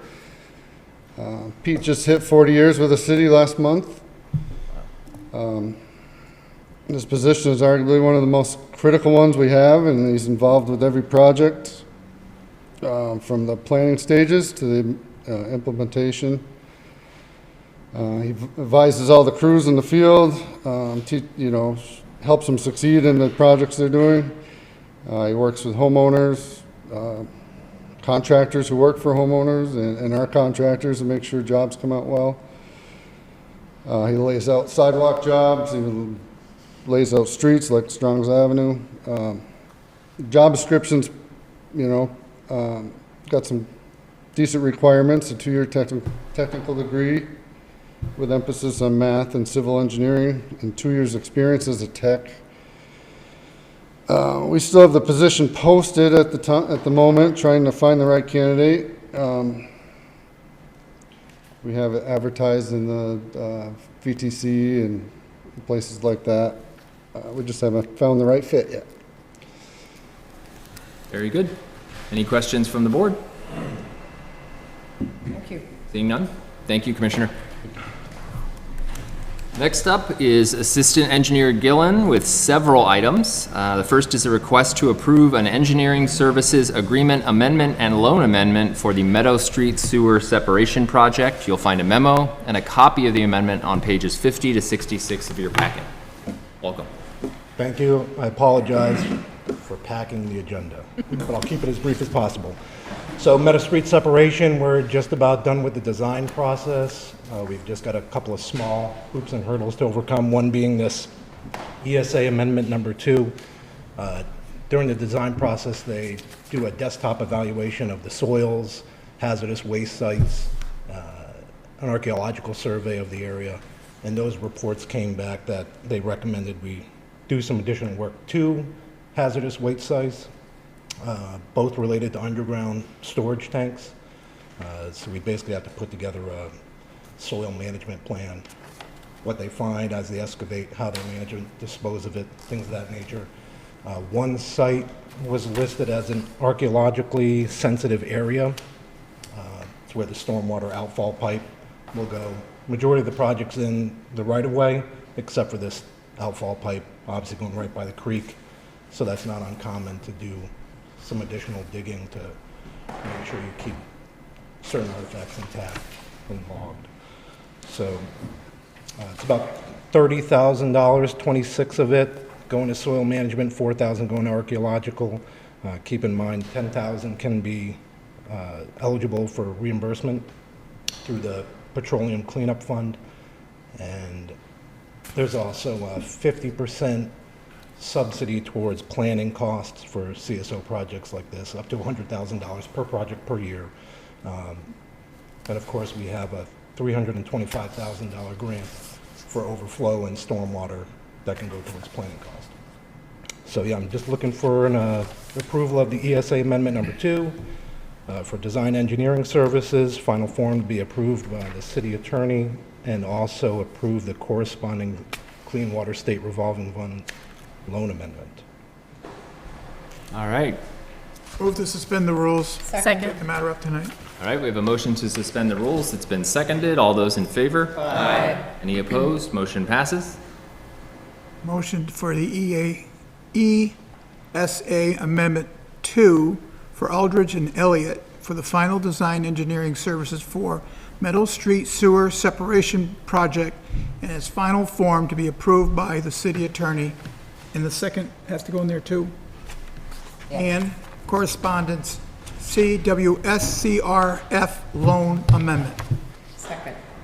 All right, so the motion to approve the engineering services agreement amendment and loan amendment for the Meadow Street Sewer Project has been seconded. Any discussion or debate? Alderman Heck.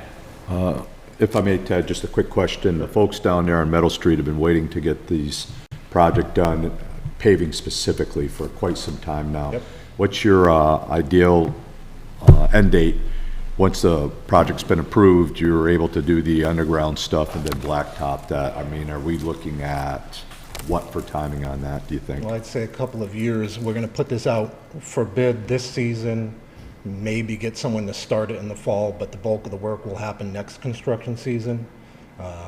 Get the pipes underground, let the trenches settle, come right back in immediately the following year, curb it, pave it, get new sidewalks, green space, bring it to where it should be. It'll really transform that street down there for sure when it's done, as we've seen on Forest Street and some of the other projects that you folks have done, so thank you for that. Yeah, and the goal would be not just Meadow Street. I mean, I envision Meadow Street from West Street to River Street, do it its entirety. We've got School Street, that's in bad shape, Traverse Place. I mean, we basically just want to expand, like you said, on what we did on Howe and Forest Street. And it'll be beautiful when we're done. Just got to hang in there. Any additional questions, discussion, or debate? Seeing none, all those in favor? Aye. Any opposed? Motion passes. Next is a request to approve an engineering services agreement amendment and loan amendment for the Connor Park Combined Sewer Overflow Storage Project. See 67 to 90 in your packet. So Connor Park, that's kind of that's the big project for us in the upcoming couple of years. This big storage facility under the park. They did a preliminary study, gave us a variety of different options, cost estimates, things of that nature to give us some more direction. The next step would be to get into the final design services. That's what this amendment is for. So yeah, basically the timeline would be they'd start it now, finish it off by the winter, and immediately put it out to bid, construct it right after Meadow Street sewer separation. Alderman Heck? No. Alderman Gillum? Move to suspend the rules, take the matter up tonight. Second. All right, motion to suspend the rules has been seconded. All those in favor? Aye. Any opposed? Motion passes. A motion to approve the EAS Amendment Number 1 with Eldred and Elliott for engineering services for Connor Park CSO offline storage tank project, with the final norm to be approved by the city attorney. 2, approve and circulate for signatures corresponding CWSRF loan amendment and authorize Ted Gillum as the authorized representative for the city of Rutland. Second. All right, so we have a motion to approve. It has been seconded. Discussion or debate on the motion? Just, Alderman Gillum. so this is over a 2-year or 3-year period?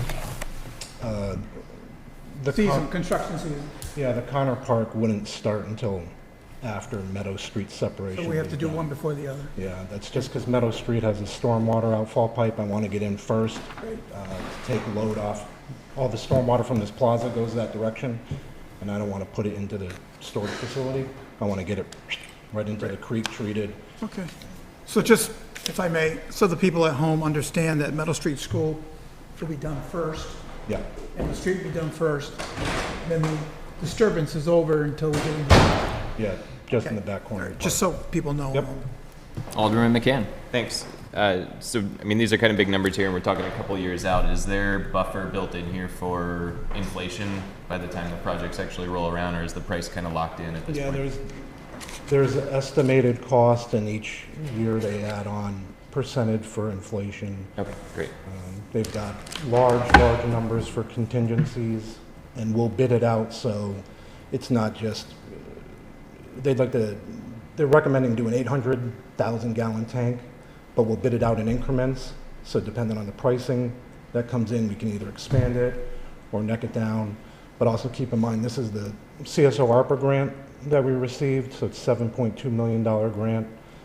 Plus there's gonna be pretty significant subsidy in the form of pollution control grant. That's gonna be released in June. So once DEC publishes that, we're gonna take all the information and put it all in one spreadsheet, boil it, and see what we can afford. Nice, thanks. Yep. All right, any additional discussion or debate? All those in favor of the motion to approve the engineering service and loan amendments for the Connor Park CSO project? Aye. Any opposed? Motion passes. Are we supposed to circulate for signatures for that one? No. Yep, that was part of the motion that you made. Right, okay, just Yep. want to make sure we got that. Yep. Next is a request to sign resolutions of support for a VTrans Class 2 Highway Grant and VTrans Structures Grant. There's a memo and copies of the resolution on pages 91 to 101 of your packet. These grants are straightforward. We apply for them every year.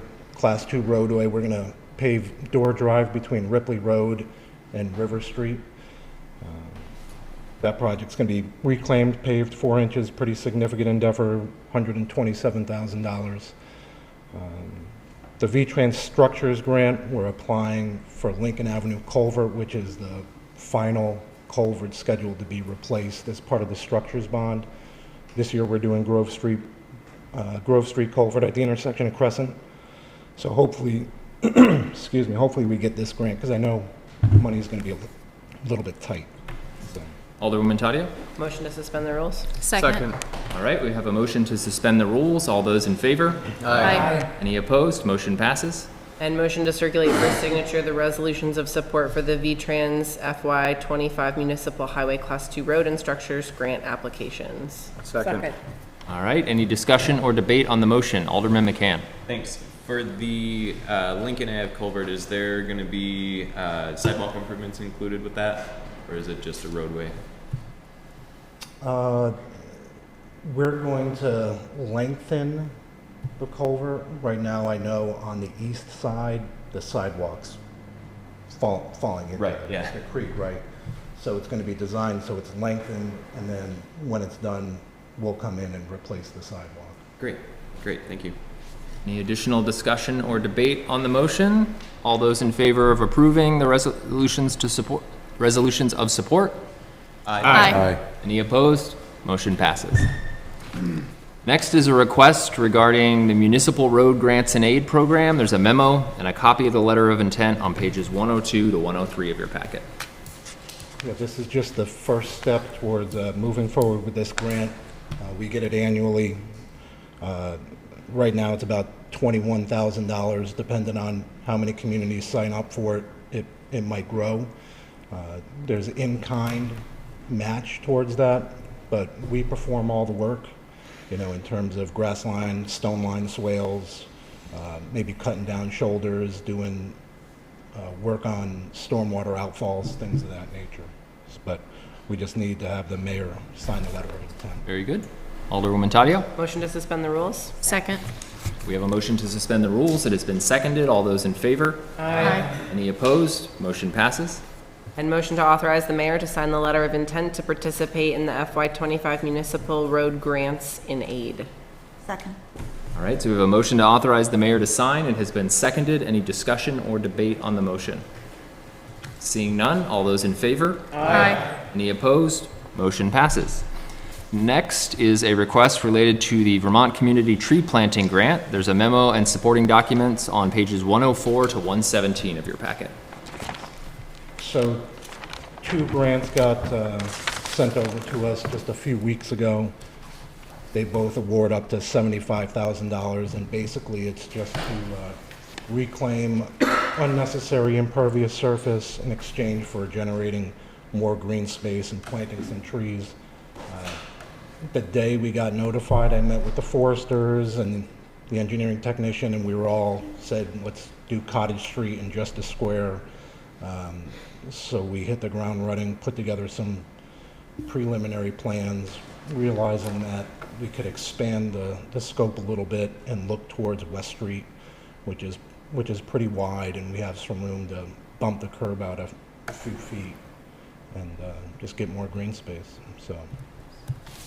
Alderwoman Taddeo. Motion to suspend the rules. Second. We have a motion to suspend the rules. It has been seconded. All those in favor? Aye. Any opposed? Motion passes. And a motion to circulate for signature the resolution of support for the 2024 Community Tree Planting Grant application. Second. All right, so we have a motion to circulate for signatures. It's been seconded. Discussion or debate? Seeing none, all those in favor? Aye. Any opposed? Motion passes. And finally, Engineer Gillen's final request is related to a buried conduit request. There's a memo and supporting documents on pages 118 to 122 of your packet. Consolidated Communications just wants to put a small diameter conduit from one side of Laverne Drive to the other just to provide some Fidium services to a customer. We just need to bring this forward to the board. I'll move to suspend the rules. Second. All right, we have a motion to suspend the rules. It's been seconded. All those in favor? Aye. Any opposed? Motion passes. And I'll move to approve the buried conduit application dated April 4th, 2024, submitted by Consolidated Communication and approved with the standard conditions. Second. All right, so we have a motion to approve the buried conduit application. It's been seconded. Discussion or debate? Seeing none, all those in favor? Aye. Any opposed? Motion passes. Thank you. Thank you so much.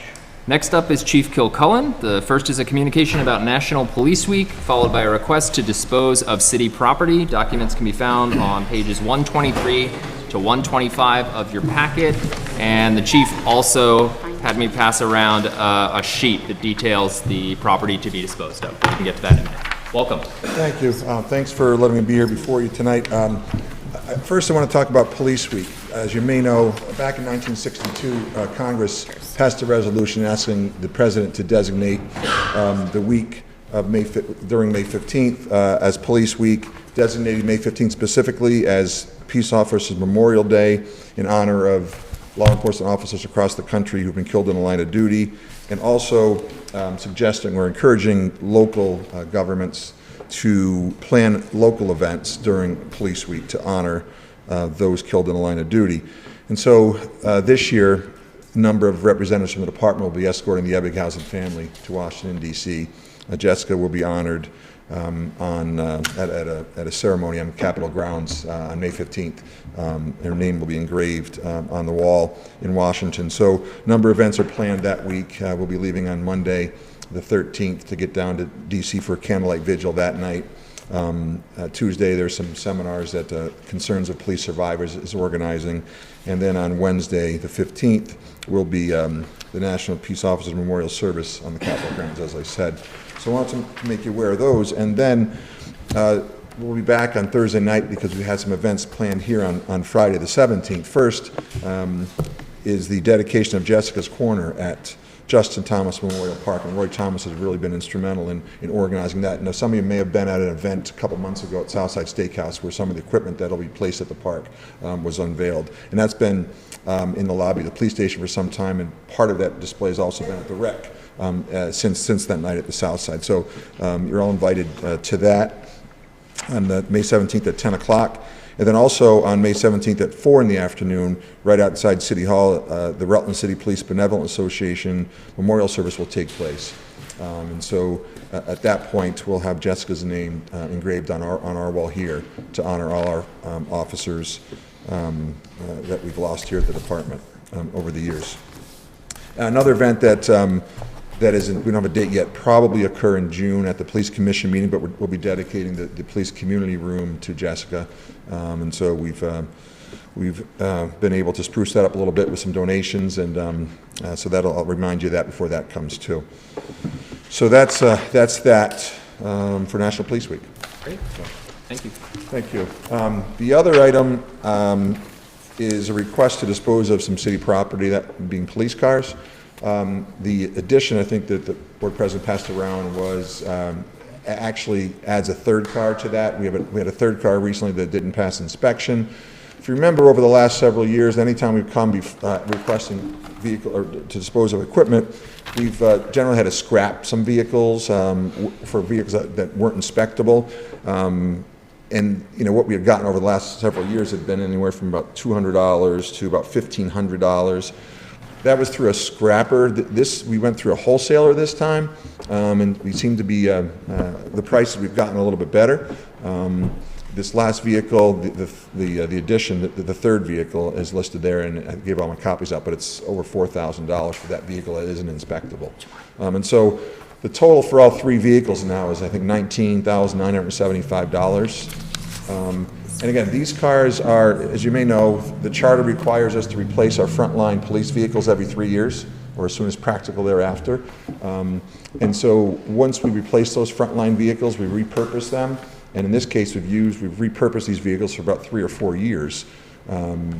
One for our school resource officer, one was sort of a pool vehicle, and the other was for our community resource specialist. But again, we've got some significant maintenance issues. One, as I said, won't pass inspection. The other two have had some significant maintenance issues. And so this request is just to dispose of those three vehicles in the manner described on the request. Very good. So I'll move to suspend the rules. Second. All right, we have a motion to suspend the rules. It's been seconded. All those in favor? Aye. Any opposed? Motion passes. And I'll move to approve the sale of the city vehicles. And I'm just going to look at Mary, because the request is to apply the revenue from the sale to the purchase of new vehicles, correct? That's your... Well, so this request, that's sort of superfluous information at this point anyway, but this request is just to dispose of those three vehicles at this point. And we'll go to the Board of Finance to have any further discussions. So I'll amend my motion just to approve the disposal of the two city vehicles. I believe it was 3 city vehicles? 3, I'm sorry. Yes. Make sure we got it right. Cool. Well, if I may. Yes? I still think we have to earmark the revenue somewhere. So to go into the equipment replacement fund. Okay, because what you stated here was a little different, and Yes. that's why I wanted to clarify. Yeah, and we'll go to the Board of Finance on that, So but yes. my motion as presented with the sale revenue to go to the equipment replacement fund. Second. All right, so we have a motion to dispose of 3 city vehicles with the revenue going into the equipment replacement fund, and it's been seconded. Discussion or debate on the motion? Seeing none, all those in favor? Aye. Any opposed? Motion passes. Great. Thanks, Chief. Thanks, Chief.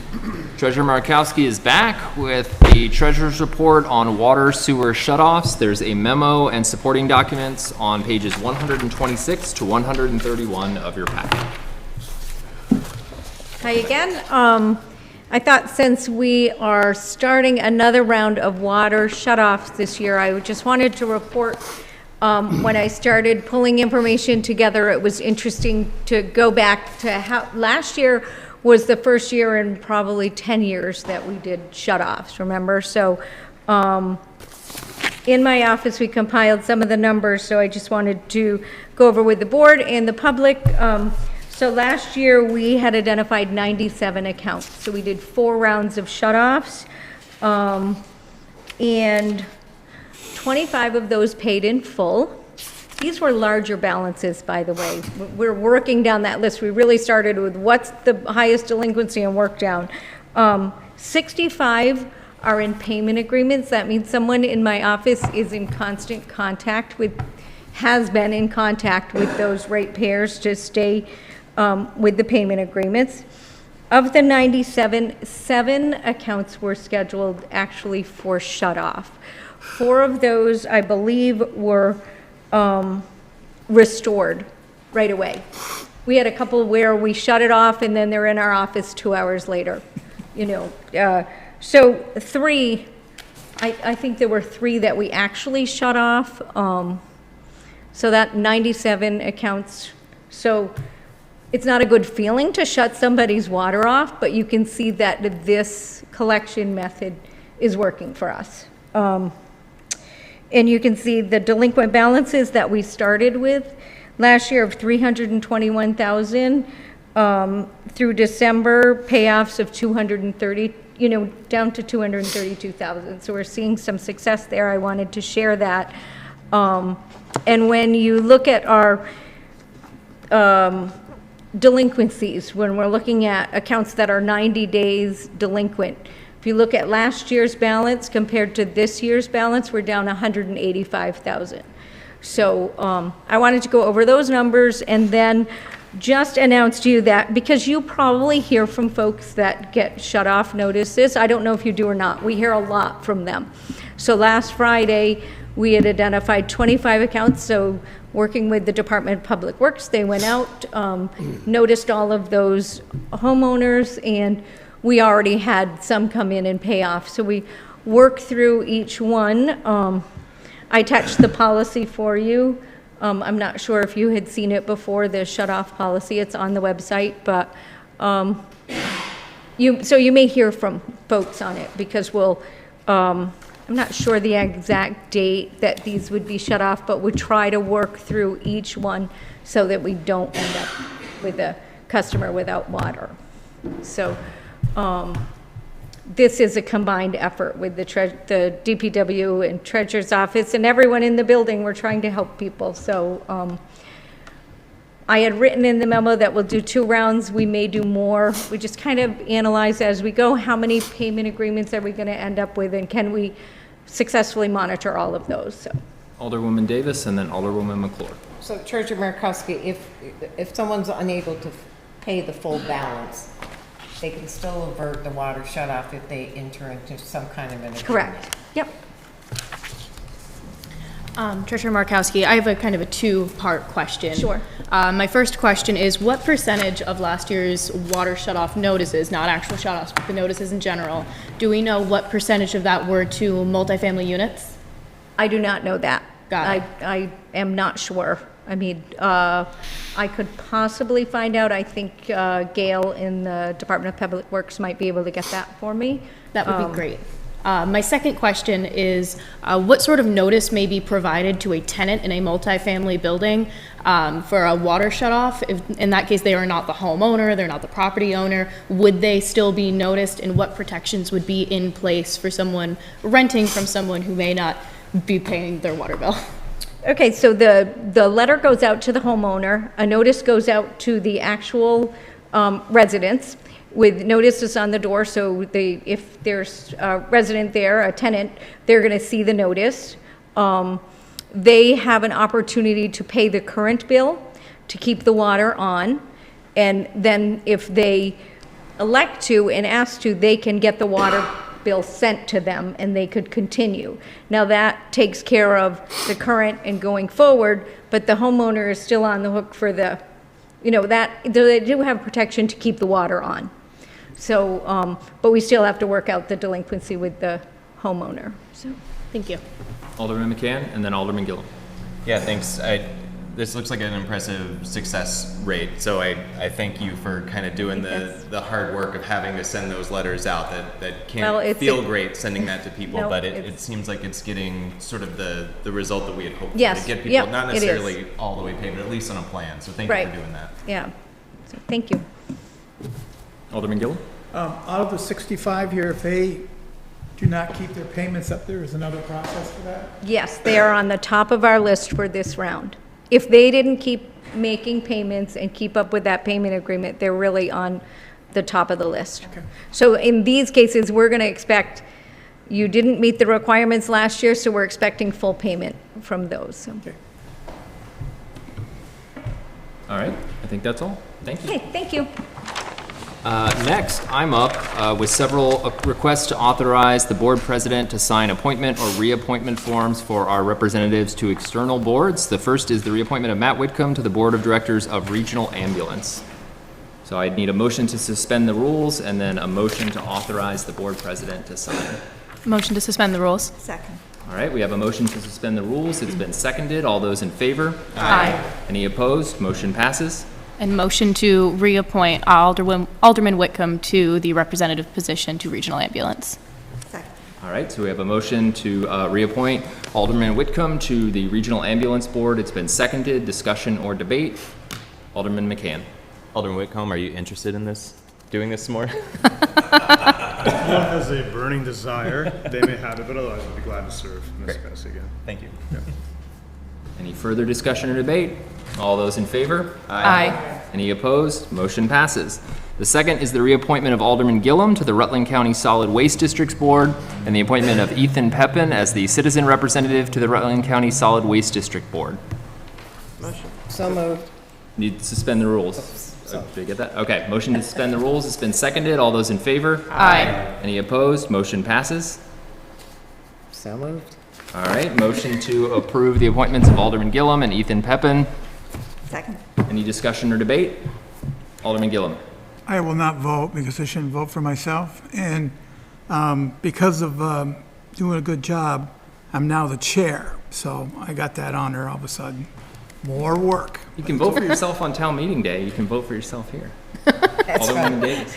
I just asked if minutes exist from Yes. Regional Ambulance and/or if the They're board online. can get copies of Okay, them every so and often. we are still working on a plan to make sure that all of our appointments on the website will link to the Right, stored minutes on right, the that'd be awesome. external website. Our organization has it Right, online. right, that'd Same be with the good. bus. All right, seeing nothing further, all those in favor? Aye. Any opposed? Motion passes. The next is to reappoint Alderman Adams as the board's representative to the Otter Creek Communications Union District Governing Board. So moved. Suspend the rules. Second. All right, we have a motion to suspend the rules. It's been seconded. All those in favor? Aye. Any opposed? Motion passes. And then I'll move to approve. All right, motion to reappoint Alderman Adams to the Otter Creek CUD Board. Second. All those, or any discussion or debate? Seeing none, all those in favor? Aye. Any opposed? Motion passes. It's an important spot. He's abstaining. The last is to reappoint Mayor Dungis to the board of the Rutland Regional Planning Commission and myself as alternate. There is no copy of the form in your packet as the RRPC now uses an online form. Motion to suspend the rules. Second. All right, we have a motion to suspend the rules. It's been seconded. All those in favor? Aye. Any opposed? Motion passes. Motion to approve Alderman Talbot and Mayor Mike Dunges to the RRPC. Okay, so Mayor Dunges will be the representative. I'll be the alternate. Second. That's been seconded. Discussion or debate on the motion? Seeing none, all those in favor? Aye. Any opposed? No. Motion- Okay, motion passes. Moving on to reports of the standing committees. First, we have Alderman McCann with a report from the Charter and Ordinance Committee meeting of April 25th. There's a copy of the report on pages 136 to 137 of your packet. Thank you. Committee members in attendance were Board Member Barb Gallo, Board Member Gillum, Board Member McCann, Board Member Savage, and Board President Talbot. Others in attendance, Board Member Davis, Board Member McClure, Board Member Whitcomb, Chief Kilcullen, Attorney LaChance, Zoning Administrator Stranisti, Barbara Spaulding, and Ed Bove from the RRA, and Stephen Box. The meeting was called to order at 5:30 p.m. The purpose of the meeting was to briefly discuss all referrals that are currently active in the Charter and Ordinance Committee. Each item was introduced to remind committee members of the context and origin of the referral, and those present were given an opportunity to discuss the facets of the items that would determine their relative priority for subsequent meetings. The referral items considered, from earliest referral to date of the latest, were vacant commercial properties, greenbelt parking, ward boundaries, listing of agenda items for Board of Aldermen meetings, rental property registration, road and driveway ordinance, review of Title IX buildings of the Rutland City Ordinance, short-term rental ordinance, vacant and blighted buildings ordinance, potential ordinance for Rutland City hotels, burn ordinance and smokeless cookers, charter change that would allow one seat on the RRA board to be designated for a property owner within the special benefits district, locations for elections, charter change to make city clerk an elected position, need for a physical for hired drivers, home occupations, parking rates and fees, and Rutland City ordinances related to the use of bicycles. It was noted that several items, although referred individually, are closely related and are likely to be addressed concurrently. These included the vacant commercial buildings, vacant blighted buildings, rental registration, short-term rental ordinance, and a broader overview of the Title IX as it relates to these items. And then the second grouping was greenbelt parking and road and driveway ordinance. Discussion of the home occupation item identified that the issue is expected to be addressed by the zoning bylaws update currently being completed by the Rutland City Planning Commission. While the item will remain in committee, it will not be individually addressed until the zoning bylaws are considered and updated. Discussion of the need for physical exams for hired drivers identified that the requirements in question are identified in a city policy that is under the purview of the licensing board, not an element of either the city charter or its ordinances. Board Member Gillum made a motion to refer consideration of the need for a physical for hired drivers to the licensing board. The motion passed 4-0, and I so move. Second.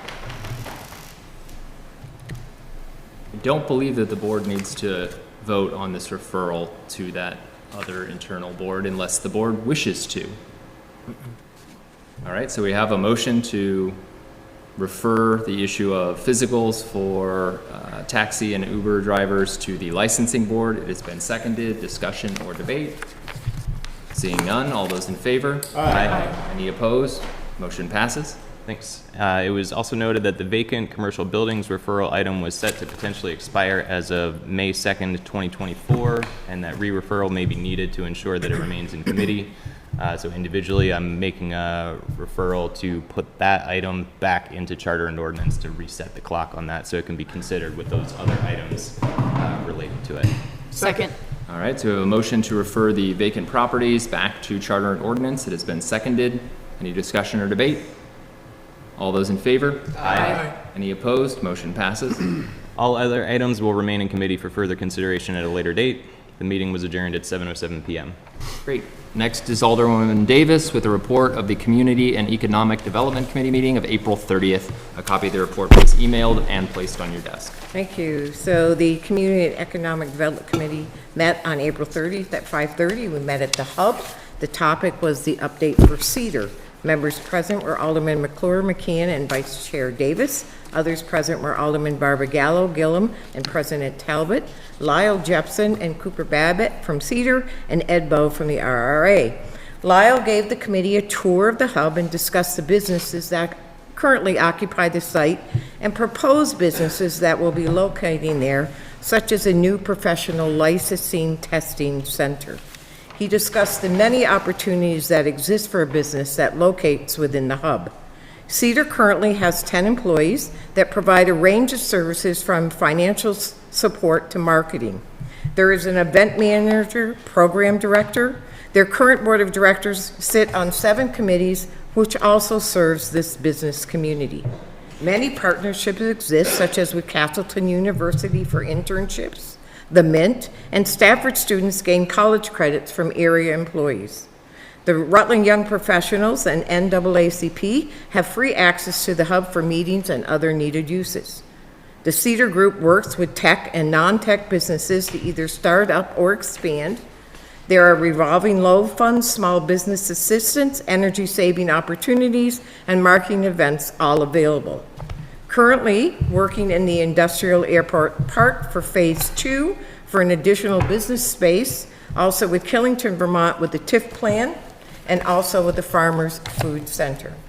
There are many opportunities available from Cedar to the business community and an incredible space for that business to locate at the hub. The meeting adjourned at 6:45. This is information only. Thank you.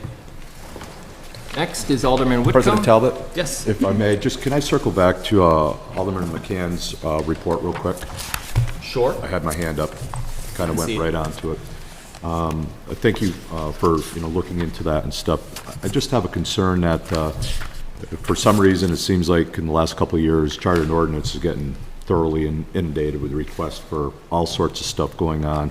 I think that's great. That's fine. The one thing that I do want to I have a concern with is a 2-year time limit as far as that goes. 2 years is a long friggin' time for something to sit in committee if it's not going to be discussed or brought up, whatever it's going to be. How important could it be if it's going to sit there for 2 years? It's just, it's something I wanted to bring up. Maybe within the board rules, it states 2 years is the time limit that it can be there. I don't think we have, items that get brought out. I know that I brought it up with Attorney LaChance that there was concerns about some of those sunsetting as far as it goes. Not to add more to Charter and Ordinance, but it may be one of those things that at some point in time I'd like to look at if we can shorten the length of time that items are in committee. They're important enough to have a discussion, bring them out to the full board, and if they're not, 2 years is just too long for it to be sitting out there. And I'm not saying there's any intent that folks would hold on to those for that item, but I just would like to see about getting a quicker response for the community. I think the citizens of the city would deserve it, voters, those kind of things as far as that goes. So, If I may, Mr. Chairman, to that event, and I think I discussed this with you as well, going back, Charter and Ordinance was always a very busy committee.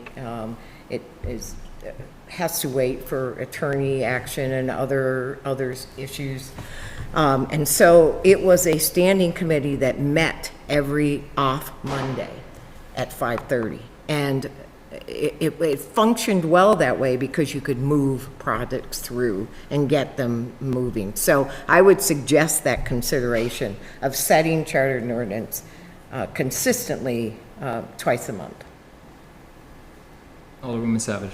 And I would just like to expound on Alderwoman Davis's comment that several of these items are on the verge of coming out of committee. It just takes a long time for the attorney to weigh in on everything, and also for the zoning and the zoning commission to look at everything. And so, Alderman McCann. So I don't think we have a motion on the floor to be debating, so I'm wondering if there would be merit to referring this to maybe the committee of the whole, just for a broader discussion about the importance of that 2-year timeline. Is it too long? Is it not long enough? Does it apply to certain things or certain committees? Or and I do think that there's it's either that they were referred or reported out on, right? So I think if you're showing movement on it, but I think that's something we could discuss as part of a committee somewhere else. All right, so you're making that motion? Yes. Second. All right, so we have a motion to refer to committee of the whole, re-examining the amount of time and items allowed to sit in committee before it expires. It's been seconded. Discussion or debate on the referral? Seeing none, all those in favor? Aye. Any opposed? Motion passes. Back to Alderman Whitcomb with a report from the Finance Committee meeting of May 2nd. A copy of the report, as well as the revised policies that were voted on in the meeting, can be found on pages 138 to 150 of your packet. Thank you, President Talbot. One quick housekeeping item. I clearly sent this draft off before editing thoroughly, so I will cite the one awkward sentence in here when we get to it, just so people understand what it's all about. But the Finance Committee met on May 2nd. The agenda item was Financial Policies Review. The committee members present were myself, Alderman Davis, Savage, Barbagallo, and Adams. Others present were President Talbot, Alderman McCann, Chief Lovett, Alderman Gillum, Ed Bove, Mayor Dunges, Treasurer Markowski, Barbara Spaulding, and Attorney LaChance. The Finance Committee meeting began at 5:30 p.m. The meeting opened with Treasurer Markowski presenting and discussing the proposed Rutland City purchasing policy. Treasurer Markowski noted that the purchasing policy is not meant to change what is outlined in the charter, but to provide a procedure to follow. Mary highlighted the adoption of this policy would not require a charter change. The committee discussed the section of the proposed policy under Code of Conduct which cites conflict of interest disclosures. Ultimately, the committee decided that the language outlined in the purchasing policy was appropriate, and the committee agreed it is imperative that any member of the board disclose any potential conflict for broader awareness. This is where the mistake should be removed. Joe inquired if an emergent, and I don't mean to leave everyone hanging here, but Alderman Barbagallo had just inquired to the group if there was an emergent expenditure that needed to be made, could this policy potentially disrupt that, alter it, or anything? I think we deemed that this would not result in any conflict or issue, so I had meant to actually scrub the line, and I instead left a little bit of a cliffhanger. But that led very quickly into Alderman Barbagallo made a motion to adopt the City of Rutland Vermont purchasing policy as presented, and the motion passed 4-0, and I so move. Second. All right, so we have a motion to adopt the City of Rutland purchasing policy. It's been seconded. Any discussion or debate? Seeing none, all those in favor? Aye. Any opposed? Motion passes. Excellent. Then Treasurer Markowski presented the City of Rutland grant management policy and internal procedures. Alderman Davis inquired if we ever receive grants that we then are unable to use, and what do we do in that circumstance? Treasurer Markowski discussed that money not used as part of a grant are required to be returned. The mayor discussed that this would significantly help in streamlining the grant process. Alderwoman Savage made a motion to adopt the City of Rutland grant management policy and internal procedures. The motion passed 4-0, and I so move. Second. All right, so we have a motion to adopt the grant management policy and internal procedures. It's been seconded. Any discussion or debate? Seeing none, all those in favor? Aye. Any opposed? Motion passes. Excellent. And Treasurer Markowski next presented the City of Rutland accounting, auditing, and financial reporting policy. Alderman Davis made a motion to re-adopt the City of Rutland accounting, auditing, financial reporting document with a noted change of alderman to aldermen, and to implement a mandatory review of the accounting, auditing, and financial reporting document every 2 years. The motion passed 5-0, and I so move. Second. All right, so we have a motion to re-adopt the City of Rutland accounting, auditing, and financial reporting document, and to make that typo change, Alderman McCann. Yeah, two comments just in case anybody catches the 2 4-0 votes and then the 5-0. There was one of the committee members showed up for that last motion, so that's where that extra vote came from. And then two, in listening to the discussions at this meeting, it seemed, if I understood correctly, a lot of it, if not all of it, was basically codifying best practices that Mary and her team already do. And I think a lot of it came from some of the audit suggestions. And so it's stuff that our city was already doing correctly. We were just sort of putting it down on paper. And I really appreciate the work that you're already doing to do it right, and the fact that we are now just putting it on paper so it continues to be done well into the future. So thanks for that work. All right, so if nothing further, motion to re-adopt the accounting, auditing, and financial reporting document as revised. All those in favor? Aye. Any opposed? Motion passes. All right, and then just finally, all financial policies will remain active in committee, and the meeting adjourned at 6 p.m. Great. Reports of representatives, we have none. Reports of select committees, we have none. Reports, our Board of Control Commissioners, we have nothing on the agenda. Board of Cannabis Commissioners, we have nothing on the agenda. That brings us to unfinished business. Mayor Dunges? Okay, thank you. I know this is a little unorthodox. So there was a question when we were talking about the municipal planning grant and the capital improvement program. The question was, is this 100% covered by the grant? The answer, I answered yes. There is an in-kind up to a 10% match. We can do that with in-kind. That to me is free money, so I apologize for saying yes. If for some reason we can't do 10% an in-kind match, the remainder of the 10% would come from the Planning Commission line item. So it is covered, and it's covered within budget or within in-kind match. I just wanted to correct that for the record tonight. Any questions? Thank you. Awesome, thank you. Any additional unfinished business? Do board members have any miscellaneous motions, resolutions, or new business? Alderwoman Davis? So Attorney LaChance on May 1st sent us a memo, confidential, in regards to local control relating to cannabis cultivation. So the issue of home occupation is in charter and ordinance already. Yes. So I guess I'm looking for some guidance to say, do we just send this to support the discussion of home occupation to charter and ordinance, or is this a separate, same and separate issue, so to speak? Because it also talks about, well, you also gave us some idea of some of the some of the parts of the zoning that may be affected, and then, of course, how home occupation is defined. Yes, so that was mostly information just for the board in case there wanted to be action on it or referrals out to other committees. If you'd like, I'm happy to take that section that addresses the home occupations and send that over to where they're discussing the current home occupation changes. Right. Because that might be helpful information. Yeah, I think that would be appropriate. I don't think it's a new referral because the issue's there, but I think this is additional supporting information. documentation. Absolutely. Very good. Alderwoman McClure. I just wanted to say thank you to everyone who participated in Green Up Day over the weekend. I'm very happy to say that the team I was a part of collected 8 bags of trash throughout downtown Rutland. We really focused on that Evelyn Street sort of area on the rear of the Boys and Girls Club. I just want to say thank you to everybody who participated, and I look forward to seeing you out there with your green bags next year. Alderman Heck. So under, I guess, new business, and to just kind of segue into what Alderman Davis talked about, with the report that Attorney LaChance sent out, she makes a notation here of ROR. I'm assuming that's Rutland Ordinances Revised, 31-403. So I've had some folks, inquire about, what can happen within the neighborhood and stuff. So being clerk for 14 years, I have a pretty thorough understanding of how these things kind of work down within the office and stuff. Was in the vaults looking through and was kind of surprised when I got into the ordinances of 31-403 that at least exists downstairs in the clerk's office.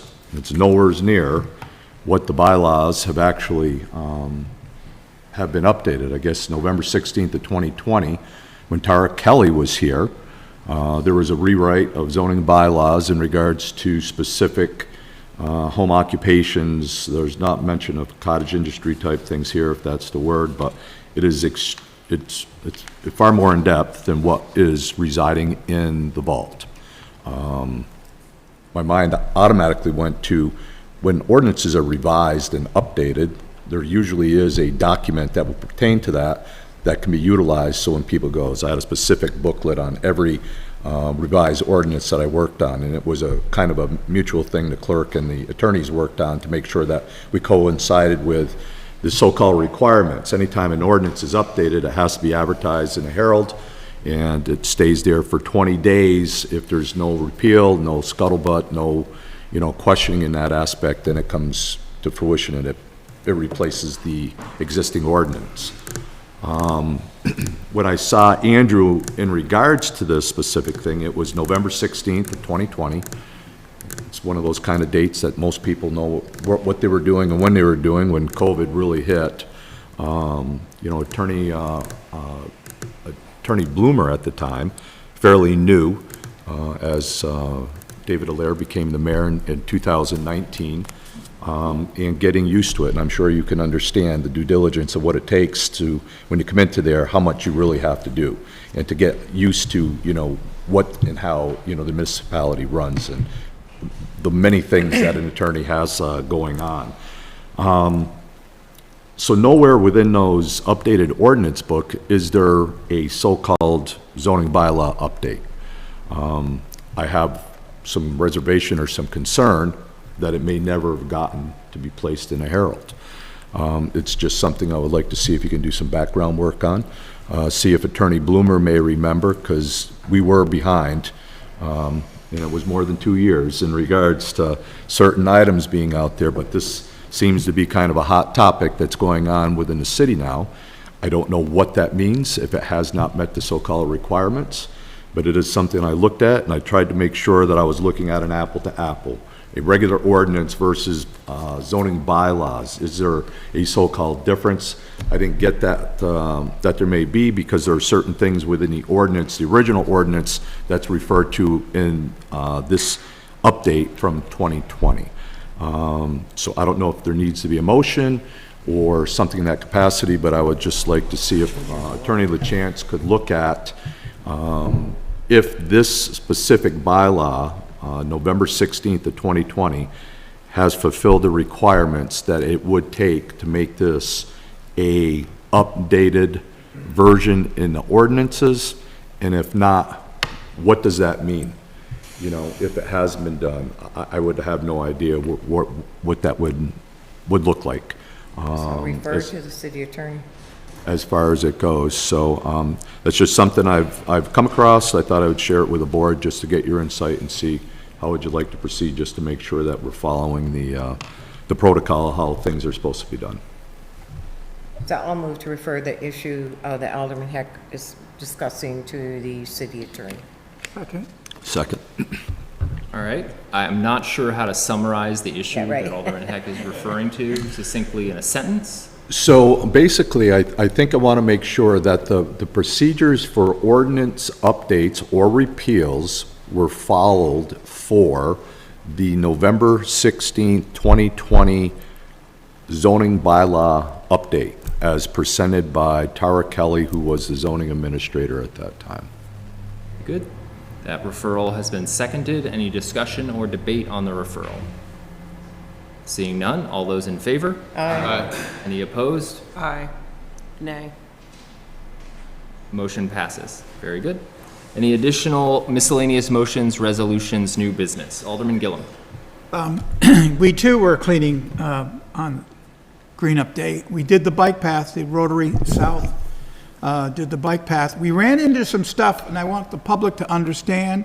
The path was great, was clean. Was over the bank was the problem on the riverside.